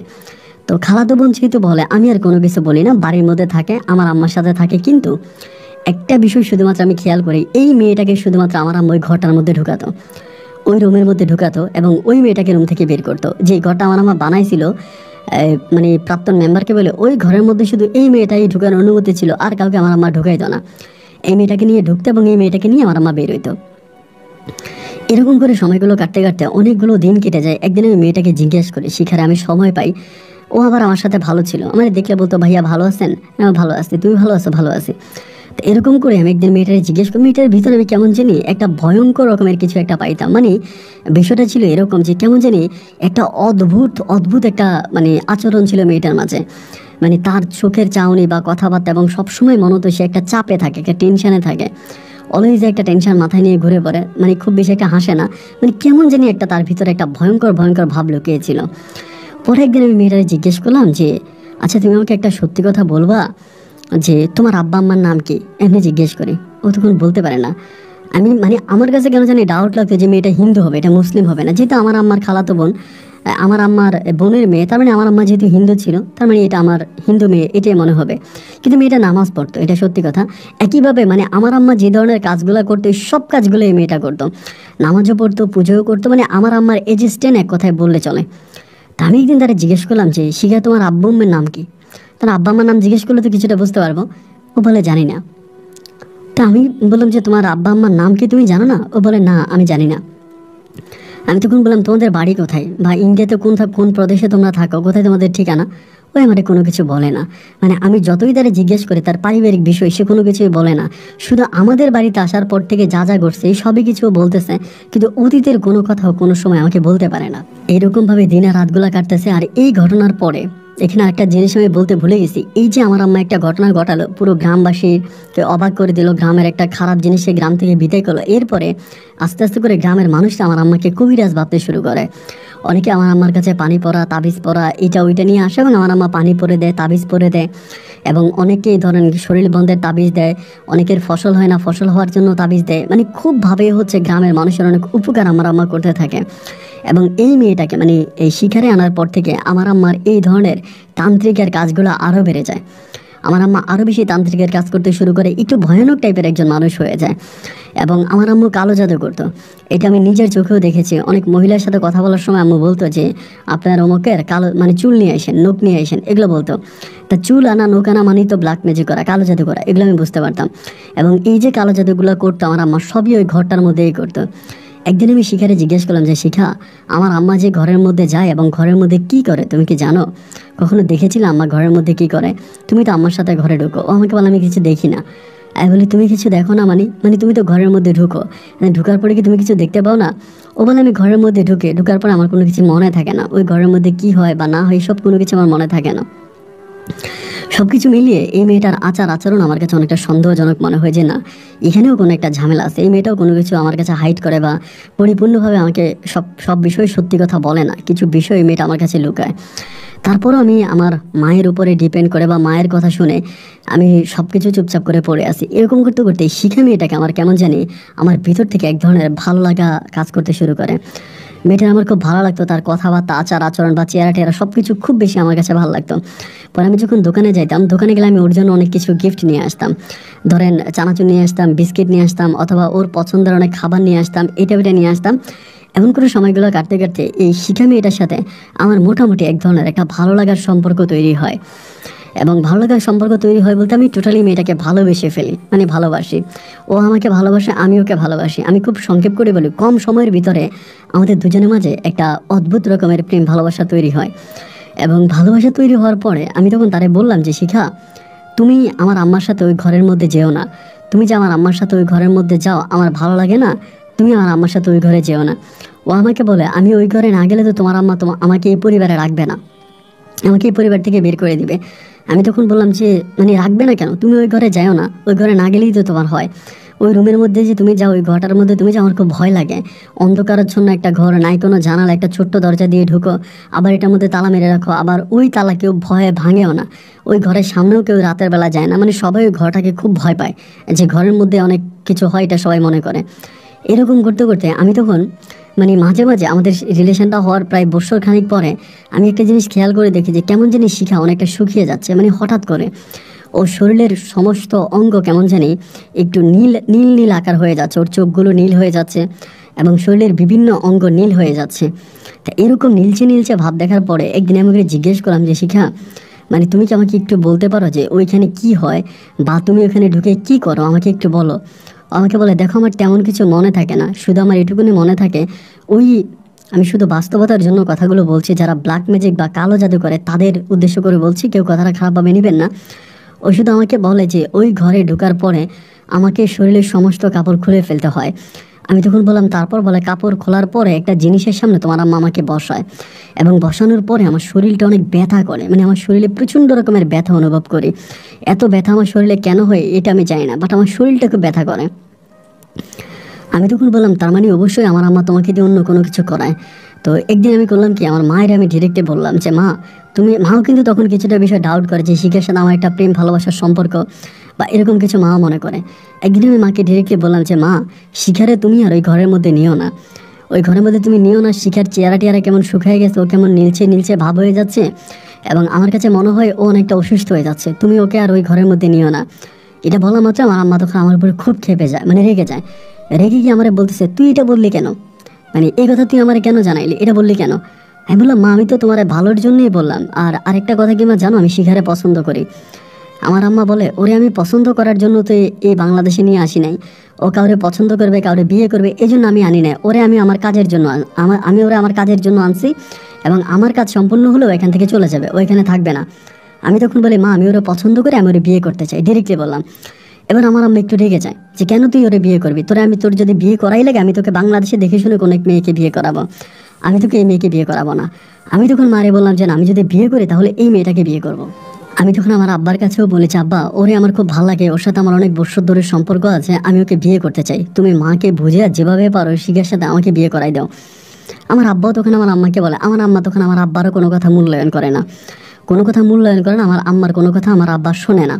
এবং না শোনার পরে আমি দিনের পর দিন দেখতেছি যে শিখা জানি কেমন হয়ে যাইতেছে। এবং ও যে কথাগুলো আমারে বলে, ওরে ওটার ভিতরে ঢুকানোর পর ওর কাপড় চোপড় খুলে কোনো একটা জায়গার মধ্যে ওকে উলঙ্গ করে বসায়, এবং বসানোর পরে ও কি করে, মানে এই জিনিসগুলো মানে আমার মানে খুব খারাপ লাগতো। আমি তো তারা ভালোবাসি এবং তার সাথে তো আমার একটা প্রেম ভালোবাসার সম্পর্ক আছে, এবং সেই জায়গা থেকে তো আমি এটা মানতে পারি না। একটা সময় হলো কি, দেখলাম যে না, আমার আম্মাকে কোনোভাবে রাজি করানো যাচ্ছে না। একবার যে আমি শিখারে বললাম যে শিখা তুমি কি আমার সাথে চলে যাবো, আমি তোমাকে নিয়ে পালায়ে যাব। আমাকে বলে কোথায় যাবেন, আমি বললাম যে আমি সিলেট শহরে চলে যাব, ওখানে আমি একটা কাজের সন্ধান করছি, আমি ওইখানে নিয়ে তোমার বিয়ে করে আমি তোমার সাথে থাকবো। আমাকে বলে আমি যেতে রাজি আছি, মানে আমার সাথে যেতে রাজি হয়। এবং রাজি হওয়ার পরে আমি তখন করি কি, একদিন রাতের বেলায় শিখারে নিয়ে আমাদের বাড়ি থেকে পালিয়ে যাই। আমাদের বাড়ি থেকে পালিয়ে যাই এবং আমাদের বাড়ি থেকে পালিয়ে আমি তখন সিলেট শহরে চলে যাই। আমি আগেই সিলেট শহরে একটা কাজের সন্ধান করে রাখি, এবং ওইখানে আমাদের এক আত্মীয়র বাড়িতে আমি শিখারে রেখে আমি ওখানে কাজে ঢুকি। এবং কাজে ঢোকার পর আমি ওই বাসায় ওরা রাখতাম, এখানে একটা কাজ করতাম। এইভাবে 15 থেকে 20 দিন কেটে যায়। আমার কাছে কিন্তু কোনো মোবাইল ফোন টোন বা আমাদের কাছে কোনো মোবাইল ফোন নাই, না আমার কাছেও নাই, শিখার কাছেও নাই, পরিবারের সাথে আমাদের আর কোনো যোগাযোগ নাই। এখন সবচেয়ে বড় সমস্যাটা দেখা দেয় কি, আমরা রাতের বেলায়, মানে আমিও দেখতাম, শিখাও দেখতাম, ভয়ানক কিছু স্বপ্ন দেখতাম। এবং ভয়ানক স্বপ্ন দেখতাম বলতে ঠিক এরকম যে, দেখতাম যে আমরা দুজনেই ঘুমিয়ে আছি, উড়ন্ত একটা সাপ, ভয়ানক আকারে একটা সাপ এসে আমাদেরকে কামড় দিতে আসে, আমারে কামড় দেয়, শিখারে কামড় দেয়, এরপর আমাদেরকে দৌড়াইতে আসে। মানে একটা রাতে আমরা ভালো করে ঘুমাইতে পারতাম না। প্রতিটা রাতেই ধরেন এই ধরনের ভয়ঙ্কর ভয়ঙ্কর স্বপ্নগুলো দেখতাম, যে একটা কালো সাপ আসতেছে রাতের বেলা এসে আমাদেরকে ঠোকর মারতেছে এবং শিখারে কামড় দিতেছে, আমারে কামড় দিতেছে, আমরা সাপের ভয় সারা রাত দুজনে দৌড়াইতে আসি। এরকম করতে করতে পরে চিন্তা করলাম যে বাসায় থাকতেছি, ওই বাসার আন্টিরে বললাম যে আন্টি, এমন এমন ঘটনা, আমরা রাতের বেলায় খুব ভয়ানক কিছু স্বপ্নে দেখি, তা এখন কি করা যায়, আমরা এটা থেকে একটু বাঁচতে চাই। পরে আন্টি আমার বললো মাজারের কাছে একজন ফকির বাবা আছে, মানে ভিক্ষা করে কথায় যেটা, মানে ওই মাজার একজন ফকির আছে আমার বলে, তো মাজারের ফকিরটার কাছে যাইও, ফকিরের নাম অমক। তো ফকিরের নামটা বলে দিল পর আমি তখন সিলেট মাজারে গেলাম। মাজারে যে যারা ভিক্ষা করে ওদের কাছে ওই ফকিরের নামটা বললাম। বলার পরে বলে উনি মাগরিবের পরে আসে। তো মাগরিবের পরে তখন আমি আবারও গেছি সিলেট মাজার গেটে। তা মাজার গেটে যাওয়ার পরে ওই ফকিরটা তখন আসছে, ওনাকে দেখলাম, এবং খুবই ধাড়ি টুপিওয়ালা একজন লোক, বাট ওনার সবাই ফকির বাবা বলে ডাকে। উনি আগে ভিক্ষা করতো, বাট এখন আর ভিক্ষা করে না। পরে আমি বললাম যে হুজুর আসসালামু আলাইকুম, আমার নাম শাফিন আহমেদ, আমার বাড়ি অমুক জায়গায় সিলেটে। পরে আমারে বলতেছে হ্যাঁ বলো। আমি তখন বললাম যে এই ঘটনা, মানে বিস্তারিত আমার অতীতের সব ঘটনাগুলো ওনাকে বললাম এবং আমার মায়ের কথাগুলো বললাম। এবং উনি একটা কথা বলে যে ও মাই গড, তোমার মা তো খুব ভয়ানক মহিলা, এই মহিলার কাছ থেকে চলে আসছো ভালো হয়েছে, এবং যদি পারো তোমার আব্বাকেও এই মহিলার কাছ থেকে নিয়ে আসো, তোমার আব্বাকেও কিন্তু মেরে ফেলবে, এই কথাটা বলতেছে। আমি তখন বললাম যে এখন আমরা তো রাতের বেলায় ঘুমাতে পারি না, এইভাবে ভয়ানক স্বপ্ন দেখি, এবং স্বপ্নে দেখে আমি এবং আমার বউ দুজনে লাফিয়ে উঠি। রাতের বেলায় প্রতিটা রাত আমাদের কাছে এক একটা বৎসরের মতো কাটে, এবং সারাটা রাত আমরা দুজনে ভয়ে আতঙ্কের মধ্যে থাকি। পরে তিনি আমাকে বলল আচ্ছা ঠিক আছে, তোমার ওয়াইফকে নিয়ে এসো। আমাকে একটা টাইম দেয় পরের দিন, এবং ওই দিন রাতের বেলাও আমরা স্বপ্নগুলো আরও বেশি দেখি। আগে তো স্বপ্ন দেখতাম, সেদিন রাতে আরও বেশি স্বপ্ন দেখি। পরের দিন আমি আর কাজে গেলাম না, কাজে না গিয়ে উনি আমাকে যেই ঠিকানা দিল, ঠিকানা অনুযায়ী ওনার কাছে গেলাম। এবং ওনার কাছে যাওয়ার পরে আমি দেখলাম যে হ্যাঁ, উনিও একজন বড় মাপের কবিরাজ বা তান্ত্রিক। বিভিন্ন ধরনের লোকজন ওনার কাছে আসতেছে বিভিন্ন সমস্যার সমাধান করার জন্য। পরে ওনার কাছে যাওয়ার পর উনি আমাকে 2টা গাছের শিকড় দিল, 2টা গাছের শিকড় দিল, আমাকেও দিল, আমার বউ আমারটা আমার হাতে, আমার বউয়ের হাতে দিল। দিয়া বলতেছে যে এই 2টা গাছের শিকড় তোমরা 2টা তাবিজের মধ্যে ঢুকে তোমাদের ডান হাতে দুজনে বাইজা রাখবা, তাহলেই তোমরা রাতের বেলা ওরকম ভয়ানক স্বপ্ন দেখবে না। এই সিম্পল শুধু এই কথাটা বলুন আমাদেরকে বিদায় করে দিল। অ্যান্ড বিদায় হওয়ার পরে আমি আর শিখা তখন বাসায় আসলাম, যে বাসায় আমরা থাকতাম। আসার পরে শিখা আর আমি দুজনেই তখন এই তাবিজটা বাঁধি। কিন্তু তাবিজটা বাঁধার পরে যেটা হয় সেটা হচ্ছে আমি আর এই স্বপ্নটা দেখি না, মানে আমার যে স্বপ্ন বা যেটা আমি দেখেছিলাম এটা দেখা আমার বন্ধ হয়ে যায়। রাতের বেলায় অতটা আর ভয় পাই না। কিন্তু এই ইয়েটা পড়ানোর পরে, মানে এই তাবিজটা পড়ানোর পরে শিখা জানি কেমন পরিবর্তন হয়ে যায়। আমি ওরা বলি তুমি কি রাতের বেলায় স্বপ্ন দেখছো? আমাকে বলেন আমি রাতের বেলায় কোনো স্বপ্ন দেখি নাই। তো আমি বললাম যে রাতের বেলায় স্বপ্ন দেখো না, তো তুমি হঠাৎ করে এরকম হয়ে যাচ্ছ কেন? মানে কেমন যেন ওর ভিতরে একটা অস্বাভাবিক আচরণ শুরু হয় ওর মধ্যে।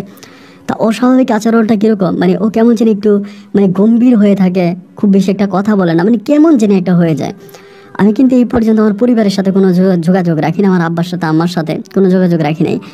তাবিজটা দেওয়ার ঠিক 3 দিনের মাথায় শিখে একদিন আমরা বলতেছে আমি বাড়ি যাব। এমনি বলে আমি বাড়ি যাব। আমি বলি যে তুমি বাড়ি যাবো মানে তুমি বাড়িতে গেলে কি আম্মা তোমাকে রাখবে? তুমি কি তোমার অতীতের কথা ভুলে গেছো? আম্মা তোমার সাথে কী করে? ও বলে আমার সব কিছুই মনে আছে, কিন্তু আমি বাড়ি যাব। আমি তোমাদের বাড়ি যাব না, আমি আমাদের বাড়ি যাব। এই প্রথম আমি ওর মুখে ওদের বাড়ি শব্দটা শুনলাম। আমি ওকে আগে যতই জিজ্ঞেস করতাম তোমার বাড়ি কোথায়, তোমার ঘর কোথায়, তোমার আব্বার নাম কি, তোমার আম্মার নাম কি, ও আমাকে শুধু একটা কথাই বলতো আমি জানি না। শুধু বলতো আমি জানি না, কোনো সময় কোনো কিছু বলতো না, পারিবারিক কোনো কিছু আমার কাছে বলতো না, কিন্তু এখনও আমাকে বলতেছে আমি বাড়ি যাব, আমাকে এটা বলে। আমি তখন বললাম যে বাড়ি যাবা, তোমার বাড়ি কোথায়? পরে বলে আমার বাড়ি ইন্ডিয়াতে অমুক জায়গায়, গ্রামের নাম বলে, থানার নাম বলে, মানে সব ঠিকানাও বলতেছে। তো আমাকে বলে আমি ওইখানে যাব। আমি বললাম শিখা তুমি ওইখানে যাবা, তো তুমি কি হিন্দু? আমাকে বলে হ্যাঁ আমি হিন্দু। আমি তো মুসলিম না, আমি হিন্দু। আমার আব্বার নাম, মায়ের নাম, ও তখন সব কিছু বলতেছে। এখন দেখা গেল জোরে আমি এখানে রাখতে পারতেছি না। ও আমাকে বলে আমি চলে যাব, আমি আমার পরিবারের কাছে যাব, আমার আব্বার কাছে যাব, আম্মার কাছে যাব। এবং তখন বর্ডারটা অনেকটা হার্ড ছিল, বর্ডার অনেক কঠিন হয়ে যায়। এরপরেও ও যাবে, ওরা কোনোভাবে এখানে রেখে মানে রাখা যাচ্ছে না, ও চলেই যাবে। আমাকে একটা কথাই বলতেছে তুমি যদি আমাকে যেতে দাও ভালো, না দিলে আমি আত্মহত্যা করবো, আমি এখানে মারা যাব, আমি এখানেই মারা যাবো, আমি এখানে মারা যাবো, এরকম করে আমাকে খুব বেশি হুমকি ধমকি বা ভয় দেখাতে থাকে। এক পর্যায়ে আমি তখন তার ওই হুমকি ধমকিকে জয় করে বললাম যে ঠিক আছে, তুমি যেহেতু এরকম করেই বলতেছো তাহলে চলো। দেন আমি তার একদিন তখন এই ইন্ডিয়ার বর্ডার ক্রস করে বাংলাদেশ থেকে আমি তখন তাকে ইন্ডিয়াতে নিয়ে যাই। এবং নিয়ে যাওয়ার পরে ও সব কিছুই চিনে। ওর বাড়ির কাছাকাছি যায়, বাড়ির কাছাকাছি গিয়ে বলে যে তুমি এখন আমার বাড়িতে আইসো না, এখন তুমি যদি আমার বাড়িতে আসো তাহলে দেখা যায় কি যে আমার আমার আব্বা আম্মা এরা তোমাকে মেরে ফেলবে বা এরা তোমার ক্ষতি করবে, ওরা তো আসলে মুসলিম পছন্দ করে না। তা তুমি তখন আমি একটা মোবাইল কিনি কিন্তু সিলেটে আসার পরে। তা আমাকে তখন আমার নাম্বারটা নিয়ে যায়, বলে তুমি এখানে থাকো, আমি তোমার ফোন করবো বা আমি তোমার কল দিব। এই বলে ও তখন বাড়ির মধ্যে ঢুকলো। ওদের বিশাল একটা রাজপ্রাসাদ, মানে বিশাল বড় বাড়ি। ওই বাড়ির মধ্যে গেল এবং এরপরে বাড়ির মধ্যে যাওয়ার পরে কি হলো, ও আর আমার সাথে কোনো যোগাযোগ করলো না। এবং যোগাযোগ তো করলোই না, আমি ওর কোনো দেখাই পাইলাম না। 15-20 দিনের মতো ওইখানে থাকি। আর ওদের এই বাড়ির মধ্যে আমি ঢুকতেও পারি না, মানে বিশাল বাড়ি, হিন্দুদের বাড়ি এবং রাজকীয় বাড়ি, বাড়ির মধ্যে ঢুকতে পারি না। পরে আমি ব্যর্থ হয়ে পুনরায় আবারও বাংলাদেশ আমাদের বাড়িতে আসি। আমাদের বাড়িতে আমি একা ফিরে আসি। বাড়িতে আসার পরে আমার আম্মা তখন হাসে, হাসতে হাসতে বলতেছে আমার সাথে চালাকি করছিলি না, মজা পাইছস, এমন করে বলে। তা আমাদের বাড়িতে তখন প্রচুর মানুষ থাকতো, মানে এত মানুষ যে আমি বাড়ির মধ্যে ঢুকতে পারতাম না। আমার আম্মা তখন লক্ষ লক্ষ টাকা ইনকাম করতো, অনেক টাকা ইনকাম করতো। আমার আব্বা তখন আমার আম্মার খাদেম হয়ে যায় একরকম। বিভিন্ন ধরনের রুগীরা আসতো, রুগীদের সিরিয়াল মেনটেন করতো, রুগীদের কাছ থেকে টাকা পয়সা নিত, মানে এই ধরনের কাজগুলো আমার আম্মা তখন করতো। এবং করার পরে আমার তখন আমি বাসায় এসে কান্নাকাটি করি, খুব মন খারাপ করি, মানে খাওয়া দাওয়া করি না, ঘুমাই না, মানে অন্যরকম একটা অবস্থার মধ্যে পড়ে যায়। অ্যান্ড আমার আম্মা তখন একদিন আমারে বলতেছে যে আমি তখন ওই হাতে যে তাবিজটা ছিল ওই তাবিজটাও খুলে ফেলে বাড়িতে আসার পরে। এবার একদিন আম্মা আমারে বলতেছে যে তুই তো ওরে বিয়ে করছিলি, রাখতে পারলি না? আমি বললাম যে আম্মা ও তো চলে গেছে, ও তো কোনোদিন ওর বাড়ির কথা আমারে বলতো না, ওর ঠিকানা আমাকে বলতো না। এখনও ওর বাড়ির ঠিকানা, নাম ঠিকানা ও সব কিছু বলছে। এবং ও তো পরিবারও আমি দেখে আসছি, ও সব কিছুই ঠিক আছে। তো ও তো চলে গেছে, ও আর আসবে না। আমার আম্মা বলে আমি ওকে এনে দিতে পারবো তোর কাছে। এটা যখন আমার আম্মা বলে আমার কলিজাটা তখন অনেক বড় হয়ে যায়। আমি বলি মা তুমি কি বলো, তুমি ওর আইনে দিতে পারবো? আমার আম্মা বলে হ্যাঁ আমিও আইনে দিতে পারবো, তবে আমার একটা শর্ত আছে। আমি বলি কী শর্ত? আমার আম্মা বলে আমি ওকে আইনে দিলে পরে আমি ওরে দিয়ে যে ধরনের কাজগুলো করি এই ধরনের কাজগুলো আমি ওরে দিয়ে করব। তুই বাধা দিতে পারবি না, তুই ওর বউ, কোনো সমস্যা নেই, তোরা স্বামী স্ত্রী একসাথে থাকবি, তোদের আমি আলাদা ঘর বানাই দিব, তোরা থাকবি, কিন্তু ওরে দিয়ে আমি যে ধরনের কাজগুলো করাই ওই কাজগুলো আমি ওরে দিয়ে করাবো। আমি তখন বলি যে মা তুমি তো অন্য কাউরে দিয়ে ওই কাজগুলো করাইতে পারো, কেন বারবার শিখারে দিয়ে করাইতে হবে? আমার আম্মা বলে এটা তুই বুঝবি না, এই মেয়েকে দিয়ে আমি শুধু করাইতে পারবো, অন্য কেউ আমার এই কাজটা করতে পারবে না, কারণ এই মেয়ের সাথে আমার রাশির একটা সম্পর্ক আছে। এমন করে বলার পরে আমি তখন বললাম যে আম্মা ঠিক আছে, সমস্যা নাই, তুমি তাইলে ওরে আনো। তো এরপরে আমি একদিন গেছিলাম বনে কাঠ কাটার জন্য, মানে গাছ কাটার জন্য গেছিলাম। যে আমার আম্মা বলতেছে বাড়ি মানে ঘর বানাবে, এমন একটা অবস্থা। মানে আম্মার সাথে কথা হওয়ার ঠিক 15 দিন পরের কথা আমি বলতেছি। 15 দিন পরে আমি কাঠ কাটতেছি, এমন করে আমার আব্বা তখন আসছে, এসে আমার বলতেছে আরে তোর বউ তো আসছে। মানে আমি শুনে অবাক হয়ে গেলাম, বলে বউ আসছে মানে কই আসছে? বলে বাড়িতে আসছে। মানে কীভাবেই ও আসলো কোনো কিছুই বুঝতে পারলাম না। আমি তখন দৌড়ে মানে কাঠ কাটা বন্ধ করে দৌড়ে বাড়ির দিকে দৌড় দিলাম, বাড়িতে গেলাম। বাড়িতে যাওয়ার পরে দেখি যে ও বাড়িতে, মানে মনে হয় যেন ওকে উড়েই নিয়ে আসছে, এমন একটা অবস্থা। ও মানে বাসায় যেসব ড্রেস আপ মানুষ পরে না, এরকম ড্রেস আপ পরে আছে, মানে কেমন একটা অবস্থা। আমি ওকে জড়াই ধরে কান্নাকাটি করতে শুরু করছে। আমার আম্মা বলে মানুষকে নাটক দেখাস না, ঘরের ভিতরে নিয়ে যা। পরে ঘরের ভিতরে নিয়ে যায়, ও আমাকে জড়াই ধরে কান্না করতেছে যে আমার ভুল হয়ে গেছে, তুমি আমার মাফ করে দাও। আমি বলে তুমি কেন আসছো, কীভাবে আসছো? ও বলে আমার তোমার কথা খুব মনে পড়তেছিল, আমি তোমার ছাড়া থাকতে পারতেছিলাম না। আমি কান্নাকাটি করি এবং একটা পর্যায়ে আমি বাড়ি থেকে পালিয়ে চলে আসি। আমি বলি তুমি কি তোমার পরিবারকে আমাদের কোনো ঠিকানা দিয়েছিলে? ও বলে না আমি কোনো ঠিকানা দিইনি, তোমার জন্য আমার খুব খারাপ লাগতেছিল যে আমি নিজেই চলে আসি। এবারে চলে আসলো আমরা। তখন আমার আম্মা তখন কি করলো, কাঠ কাটলো, কাঠ কাইটা তখন আমাদেরকে নতুন ঘর বানিয়ে দিল। আমাদের বাইরে ওখানে নতুন ঘর উঠাই দিল। ওই ঘরের ভিতরে আমি তখন শিকারে নিয়ে উঠলাম। এবং সেখানে নিয়ে ওঠার পর আমরা তখন হাজব্যান্ড ওয়াইফের মতোই থাকতেছি। কিন্তু প্রতিদিন মাগরিবের আজান দেওয়া মাত্রই, ধরেন মসজিদে মাগরিবের আজান দিয়েছে, আজানটা দেওয়ার পরে আমার আম্মা তখন করে কি শিকারি নিয়ে ওই ঘরের মধ্যে ঢুকে যায়। এবং ঘরের মধ্যে ঢুকে কি করে ভাই আমি বলতে পারবো না। শুধু এইভাবে 15-20 দিন বা মাস দেড়েকের মতো কেটে যায়। এবং মাস দেড়েক কাটার পরে শিখার গোপন অঙ্গে আমি এক ধরনের একটা কামড়ের আঘাত দেখতে পাই, মানে একটা কামড়ের দাগ দেখতে পাই। এবং এই জিনিসটা দেখে আমার তখন খুব কষ্ট হয় যে এইখানে এই কামড়টা কেন। ও আমাকে বলে আমার কোনো কিছুই মনে থাকে না। এবং প্রতিদিনে ওর গায়ে হলুদ মাখা হয়, ওর ওই রুমের মধ্যে নেবে নিয়ে আমার আম্মা হলুদ মাখে এবং হলুদ মাখার পরে ওকে দিয়ে এগুলো করে। এরই মাঝে আমার আম্মা আমাকে আরেকটা কথা বলে দিয়েছে যে আমার আম্মা এগুলো ছেড়ে দিবে আর অল্প কয়েকদিন করবে, এরপরে আমার আম্মা যে সাধনাটা করতেছে ওই সাধনা আমার পূরণ হয়ে যাবে। এবং সাধনা যদি আমার পূরণ হয়ে যায় আমার আম্মা এই কাজটা ছেড়ে দিবে, মানে শিখারে আর ওই ঘরের ভিতরে নেবে না। তখন আমার আম্মা সম্পূর্ণভাবে তান্ত্রিকের কাজ করবে, মানে কবিরাজের কাজ করবে। তো এরকম করে নিয়ে যেত ভাই, যেই দিন ধরে মাগরিবের সময় শিখারে নিয়ে যেত এবং এসার পরে ওই রুম থেকে বেরোইতো, মানে আমি তখন ওর দিকে তাকাইতে পারতাম না। ওর পুরোটা শরীর মনে হইতো যে ও প্রচুর পরিশ্রম করে আসছে, ওর শরীর দিয়ে ঘাম বেরোতে থাকতো, চোখগুলা ঘরতে ঢুকে যেত, মানে কেমন যে একটা অবস্থা হইতো আমি আসলে মানে বলে বোঝাতে পারবো না। মানে এতটা কষ্ট হইতো, ওর কষ্ট আমি সব অনুভব করতে পারতাম। এবং ওর শরীরের অনেক জায়গায় আমি বিষাদ, মানে কি বলবো, ছোট বাচ্চা যেরকম ধরেন 7 বছর বা 6 বছরের বাচ্চাদের নতুন দাঁত উঠলে যেরকম কামড় দেয় না, এরকম ওর বিভিন্ন শরীরের জায়গার ভিতরে আমি কামড়ের দাগগুলো দেখতে পাইতাম। এবং এগুলো যখন আমি আমার মাকে জিজ্ঞেস করতাম যে মা শিখার শরীরের এই জায়গায় ওই জায়গায় এই কামড়গুলো কোত্থেকে আসে বা এই কামড়গুলো আসার কারণ কি, আমার আম্মা তখন আমাকে একটা কথাই বলতো যে এত কথা বলিস না, কামড় কোত্থেকে আসে এসব কিছু আমি তোরে বলতে পারবো না। আমি তো তোরে বলছি অল্প দিনের ভিতরে আমি এটা ছেড়ে দিব বা আমি এটা রাখবো না, তোর বউরে আর আমি ওই ঘরে নিব না বা ওই ঘরে আমরা ঢুকবো না, এই ঘরটাকে আমরা মানে করে দিব আর মাত্র কয়েকদিন। তো এখন তখন থেকে দেখা গেল যে একটা সময় দেখা গেল যে মাগরিবের সময় শিখারে নিয়ে ঢুকতো আমার আম্মা, কোনো সময় দেখা যেত রাত 11টা, কোনো সময় 12টা, কোনো সময় রাত 1টা পর্যন্ত শিখারে নিয়ে ওই ঘরে থাকতো। আমি দেখলাম যে এরকমভাবে যদি শিখারে আমার আম্মা নিয়ে যায়, হাতে হলুদ দেয়, পায়ে হলুদ দেয়, কপালে হলুদ দেয়, শরীরের বিভিন্ন জায়গায় হলুদ মাখে। এবং হলুদ মাখার পরে আমি একদিন খুব খুবই কষ্ট করে একদিন আমি দেখি যে আমার আম্মা ওইটার ভিতরে শিখারে করে কি, কোনো আলো থাকে না, অন্ধকারের ভিতরে আমার আম্মা যতটুকু আমি বাইরের টুকিটাকি আলোতে দেখতে পাই যে ওরে নিয়ে আমার আম্মা একটা কাঠের উপরে শোয়ায়। দিনের বেলায় আমি ওই ওই কাঠটাও দেখতে পাই যে একটা মুক্তির মতো থাকে। আমি ওইটার আকৃতি বলতে পারবো না, খুব ভয়ানক আকৃতির একটা মূর্তি, মানে শয়তানের মতো একটা আকৃতি থাকে।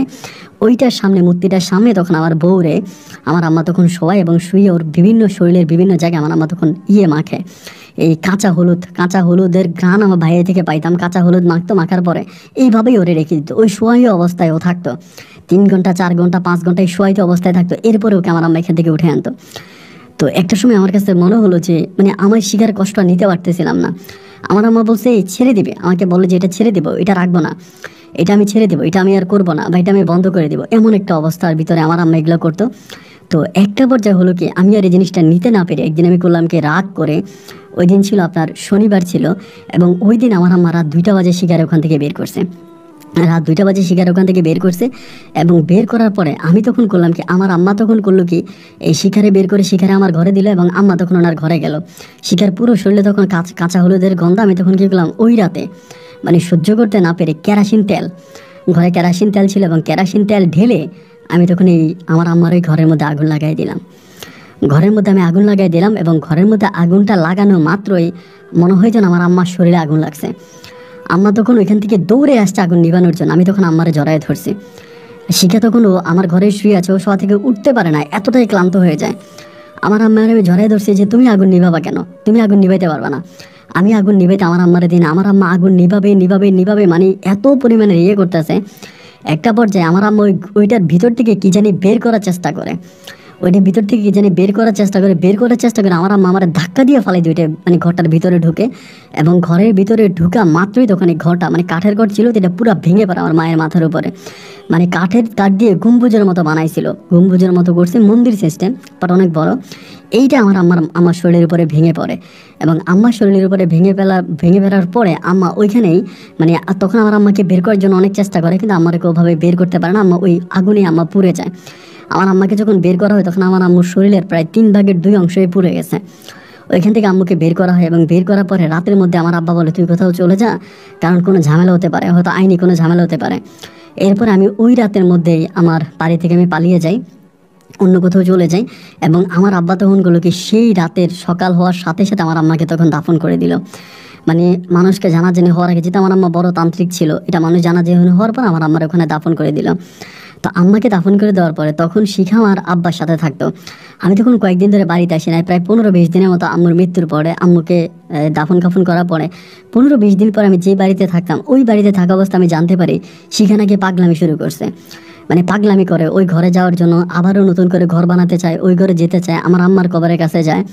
এই পাগলামি কথাবার্তাগুলো আমি তখন শুনতেছি। এবার একদিন আমি বাড়িতে আসি, বাড়িতে এসে ভাই এমন একটা জিনিস দেখতে পাই যে আমি আর কি বলবো, আমি আসলে বলার কোনো ভাষা নাই। যে শিখা তার শরীরের সব কাপড় খুলে, মানে আপনার নিয়ে, মানে আপনার ওই যে কাঁচা হলুদ নিয়ে আমার আম্মার কবরের কাছে গিয়ে নাচানাচি করে।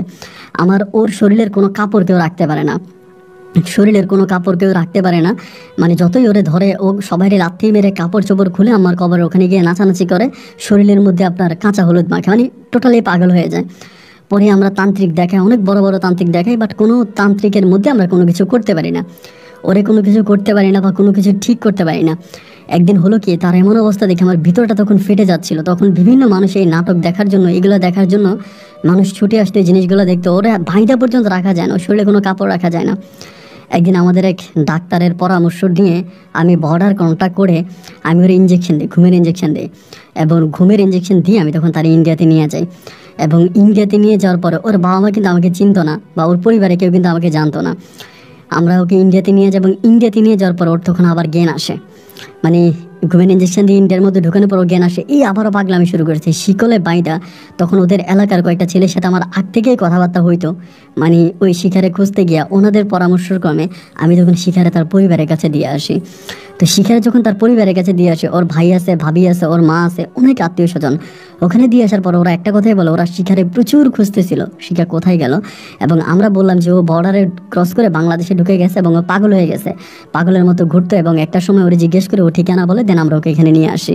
কিন্তু আমি যে শিখাকে বিয়ে করছি বা ওর সাথে আমি দীর্ঘ বছর ছিলাম, আমার আম্মা ওকে দিয়ে এসব করাইতো, এসব কোনো কিছু আমি জানতাম না। তবে সেখানে যাওয়ার পরে, সেই পরিবারে যাওয়ার পরে একটা জিনিস জানতে পারি, আমার মা নাকি ওদের ওই পরিবারে মাঝে মাঝে যাইতো। এবং আমার যে দাদি ছিল, একটা সময় আমি এও জানতে পারি আমার দাদি অনেক বড় মাপের একজন তান্ত্রিক ছিল, অনেক বড় মাপের একজন তান্ত্রিক ছিল আমার দাদি, সরি আমার নানি। আমার নানিও একজন বড় মাপের তান্ত্রিক ছিল আমার মায়ের মতোই। তো আমার নানিও ওই পরিবারে যাতায়াত করতো, পরিবারে যেত, এবং আমার আম্মু ওই পরিবারে একটা সময় যায়। এবং সেই সূত্র ধরে তারা শিখাকে ওখান থেকে বের করে আনে, বা আমার মাকে তারা চিনে। আমার মায়ের মানে ঠিকানা বলা, নাম বলাতে বলতো যে হ্যাঁ এরকম একজন মহিলা ওনাদের পরিবারে আসতো। শিখাদের পরিবারটা অনেক রাজকীয় পরিবার ছিল, ওর বাপ মায়ের কাছে ওকে আমি জাস্ট এইভাবে দিয়ে আসি। এরপরে আমি বাংলাদেশে আসি। আমি বাংলাদেশে আসার পরে, এই ঘটনার পরে আমি আব্বারে বলি যে আব্বা আমি দেশের বাইরে চলে যাব, আমি এখানে থাকবো না। পরে আমার আব্বা খুব কষ্ট করে আমার জন্য সৌদি আরবের বিষয় ম্যানেজ করেন, পাসপোর্ট করি। এবং আমার আব্বার কাছে তখন পর্যাপ্ত টাকা থাকে, কারণ আমার আম্মা তান্ত্রিকে করে অনেক টাকা ইনকাম করছে। এরপরে আমি তখন আমার কাঙ্ক্ষিত পাসপোর্ট পাই এবং ভিসা প্রসেস করে আমি তখন সৌদি আরবে চলে যাই। এবং সৌদি আরবে আসছি আজকে বহু বছর, আপনার প্রায় 14 থেকে 15 বছরেরও বেশি সময় ধরে আমি এখন সৌদি আরবে। বাট আমি আর বাংলাদেশে গেলাম না, আমি আর বাংলাদেশে যাইনি, টোটালি বাংলাদেশে যাইনি। এবং আমার আব্বা মারা গেছে, এবং আমার দাদিও মারা গেছে, আমার কাকারা অনেকে মারা গেছে। কিন্তু আমার আর বাংলাদেশে যাওয়ার কোনো ইচ্ছা হয় নাই, মানে আমি আর যাই নাই টোটালি এই ঘটনার পরে। কিন্তু আমি ফোনের মাধ্যমে যোগাযোগ নিতাম, মানে শিখার যোগাযোগ নিতাম। শিখাকে ঠিক করে তারা বড় কবিরাজ দেখিয়ে শিখাকে নাকি কালো জাদু করা হয়, এবং শিখাকে ঠিক করে, এবং ঠিক করার পরে শিখাকে একটা হিন্দু ছেলের কাছে বিয়ে দেওয়া হয়। হিন্দু আইন অনুযায়ী ওরা শিখারে বিয়ে দেয়, এবং শিখা তার জীবন অনেক ভালো আছে। আর শিখা ফেসবুক চালায়, ফেসবুকে আমি মাঝে মাঝে শিখার ছবি দেখি, ওর ভিডিও দেখি, ভালো লাগে। এবং ও আমার কথা ওর মনে আছে। যদি আমি এক সময় ওর সাথে কথা বললাম কিছুদিন, এবং কথা বলার পরে দেখলাম যে তার প্রতি আমার ইমোশন আবার আগের মতো বেড়ে যাচ্ছে। আগে যেরকম তারা ভালোবাসতাম, এগুলো আবার বাড়তেছে। আমার স্মৃতিগুলো তার কিছু কিছু মনে আছে, মানে একদম ক্লিয়ার মনে নাই। মানে অনেক সময় বলে যে মানে ওই যে লাস্টে যে ও গেছিলো, এইটা ওর মনে পড়তেছে না। যে লাস্টবার যে আমার আম্মা বললো যে আমি ওরে এনে দিব তোর কাছে, ওই স্মৃতিগুলো তার কোনো কিছু মনে নেই। শুধু তার মনে আছে আমি তারে সিলেট শহরে নিয়েছি, এবং সেখানে আমি তারে তাবিজ পরাইছি, এবং তাবিজ পরানোর পরেও আমার সাথে ছিল, থাকলো এই। এবং আমি তারে আবার সে ইন্ডিয়াতে আসতে যাচ্ছে, আমি তারে নিয়ে ইন্ডিয়াতে গেছি, তার পরিবারের কাছে চলে গেছে, এইসব তার মনে আছে। কিন্তু এর আগে যে আমার আম্মার সাথে আসছে এগুলোও মনে নাই। এবং আমার আম্মা যে পরে তারে আবার আনছিল আমাদের পরিবারে, এই দুইটা ঘটনা তার মনে নাই। শুধু মধ্যের কিছু স্মৃতি মনে আছে। পরে দেখলাম তার সাথে কথাবার্তা বলতে বলতে আমার ইমোশন আবার আগের মতো বেড়ে যাচ্ছে। দেন আমি আর তার সাথে কথাবার্তা বলা বন্ধ করে দিলাম। এবং এখন সৌদি আরবে আছি, আমি 2বার হজ করছি, বড় হজ করছি, এবং আল্লাহর কাছে মাপ চাই। আমি দাড়ি রেখেছি, পাঞ্জাবি পরি, আল্লাহ যাতে আমার মাকেও মাফ করে দেয়।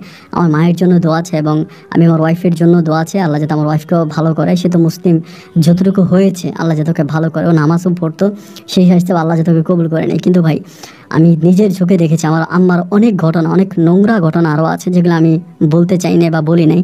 যারা কালো জাদু করে বা যারা এই ধরনের মহিলাতান্ত্রিক হয় তাদের বাস্তব জীবনটা অনেক ভয়ানক হয়, এবং তাদের এই বাস্তব পরিণতি কেমন হতে পারে আমার গল্পতে আমি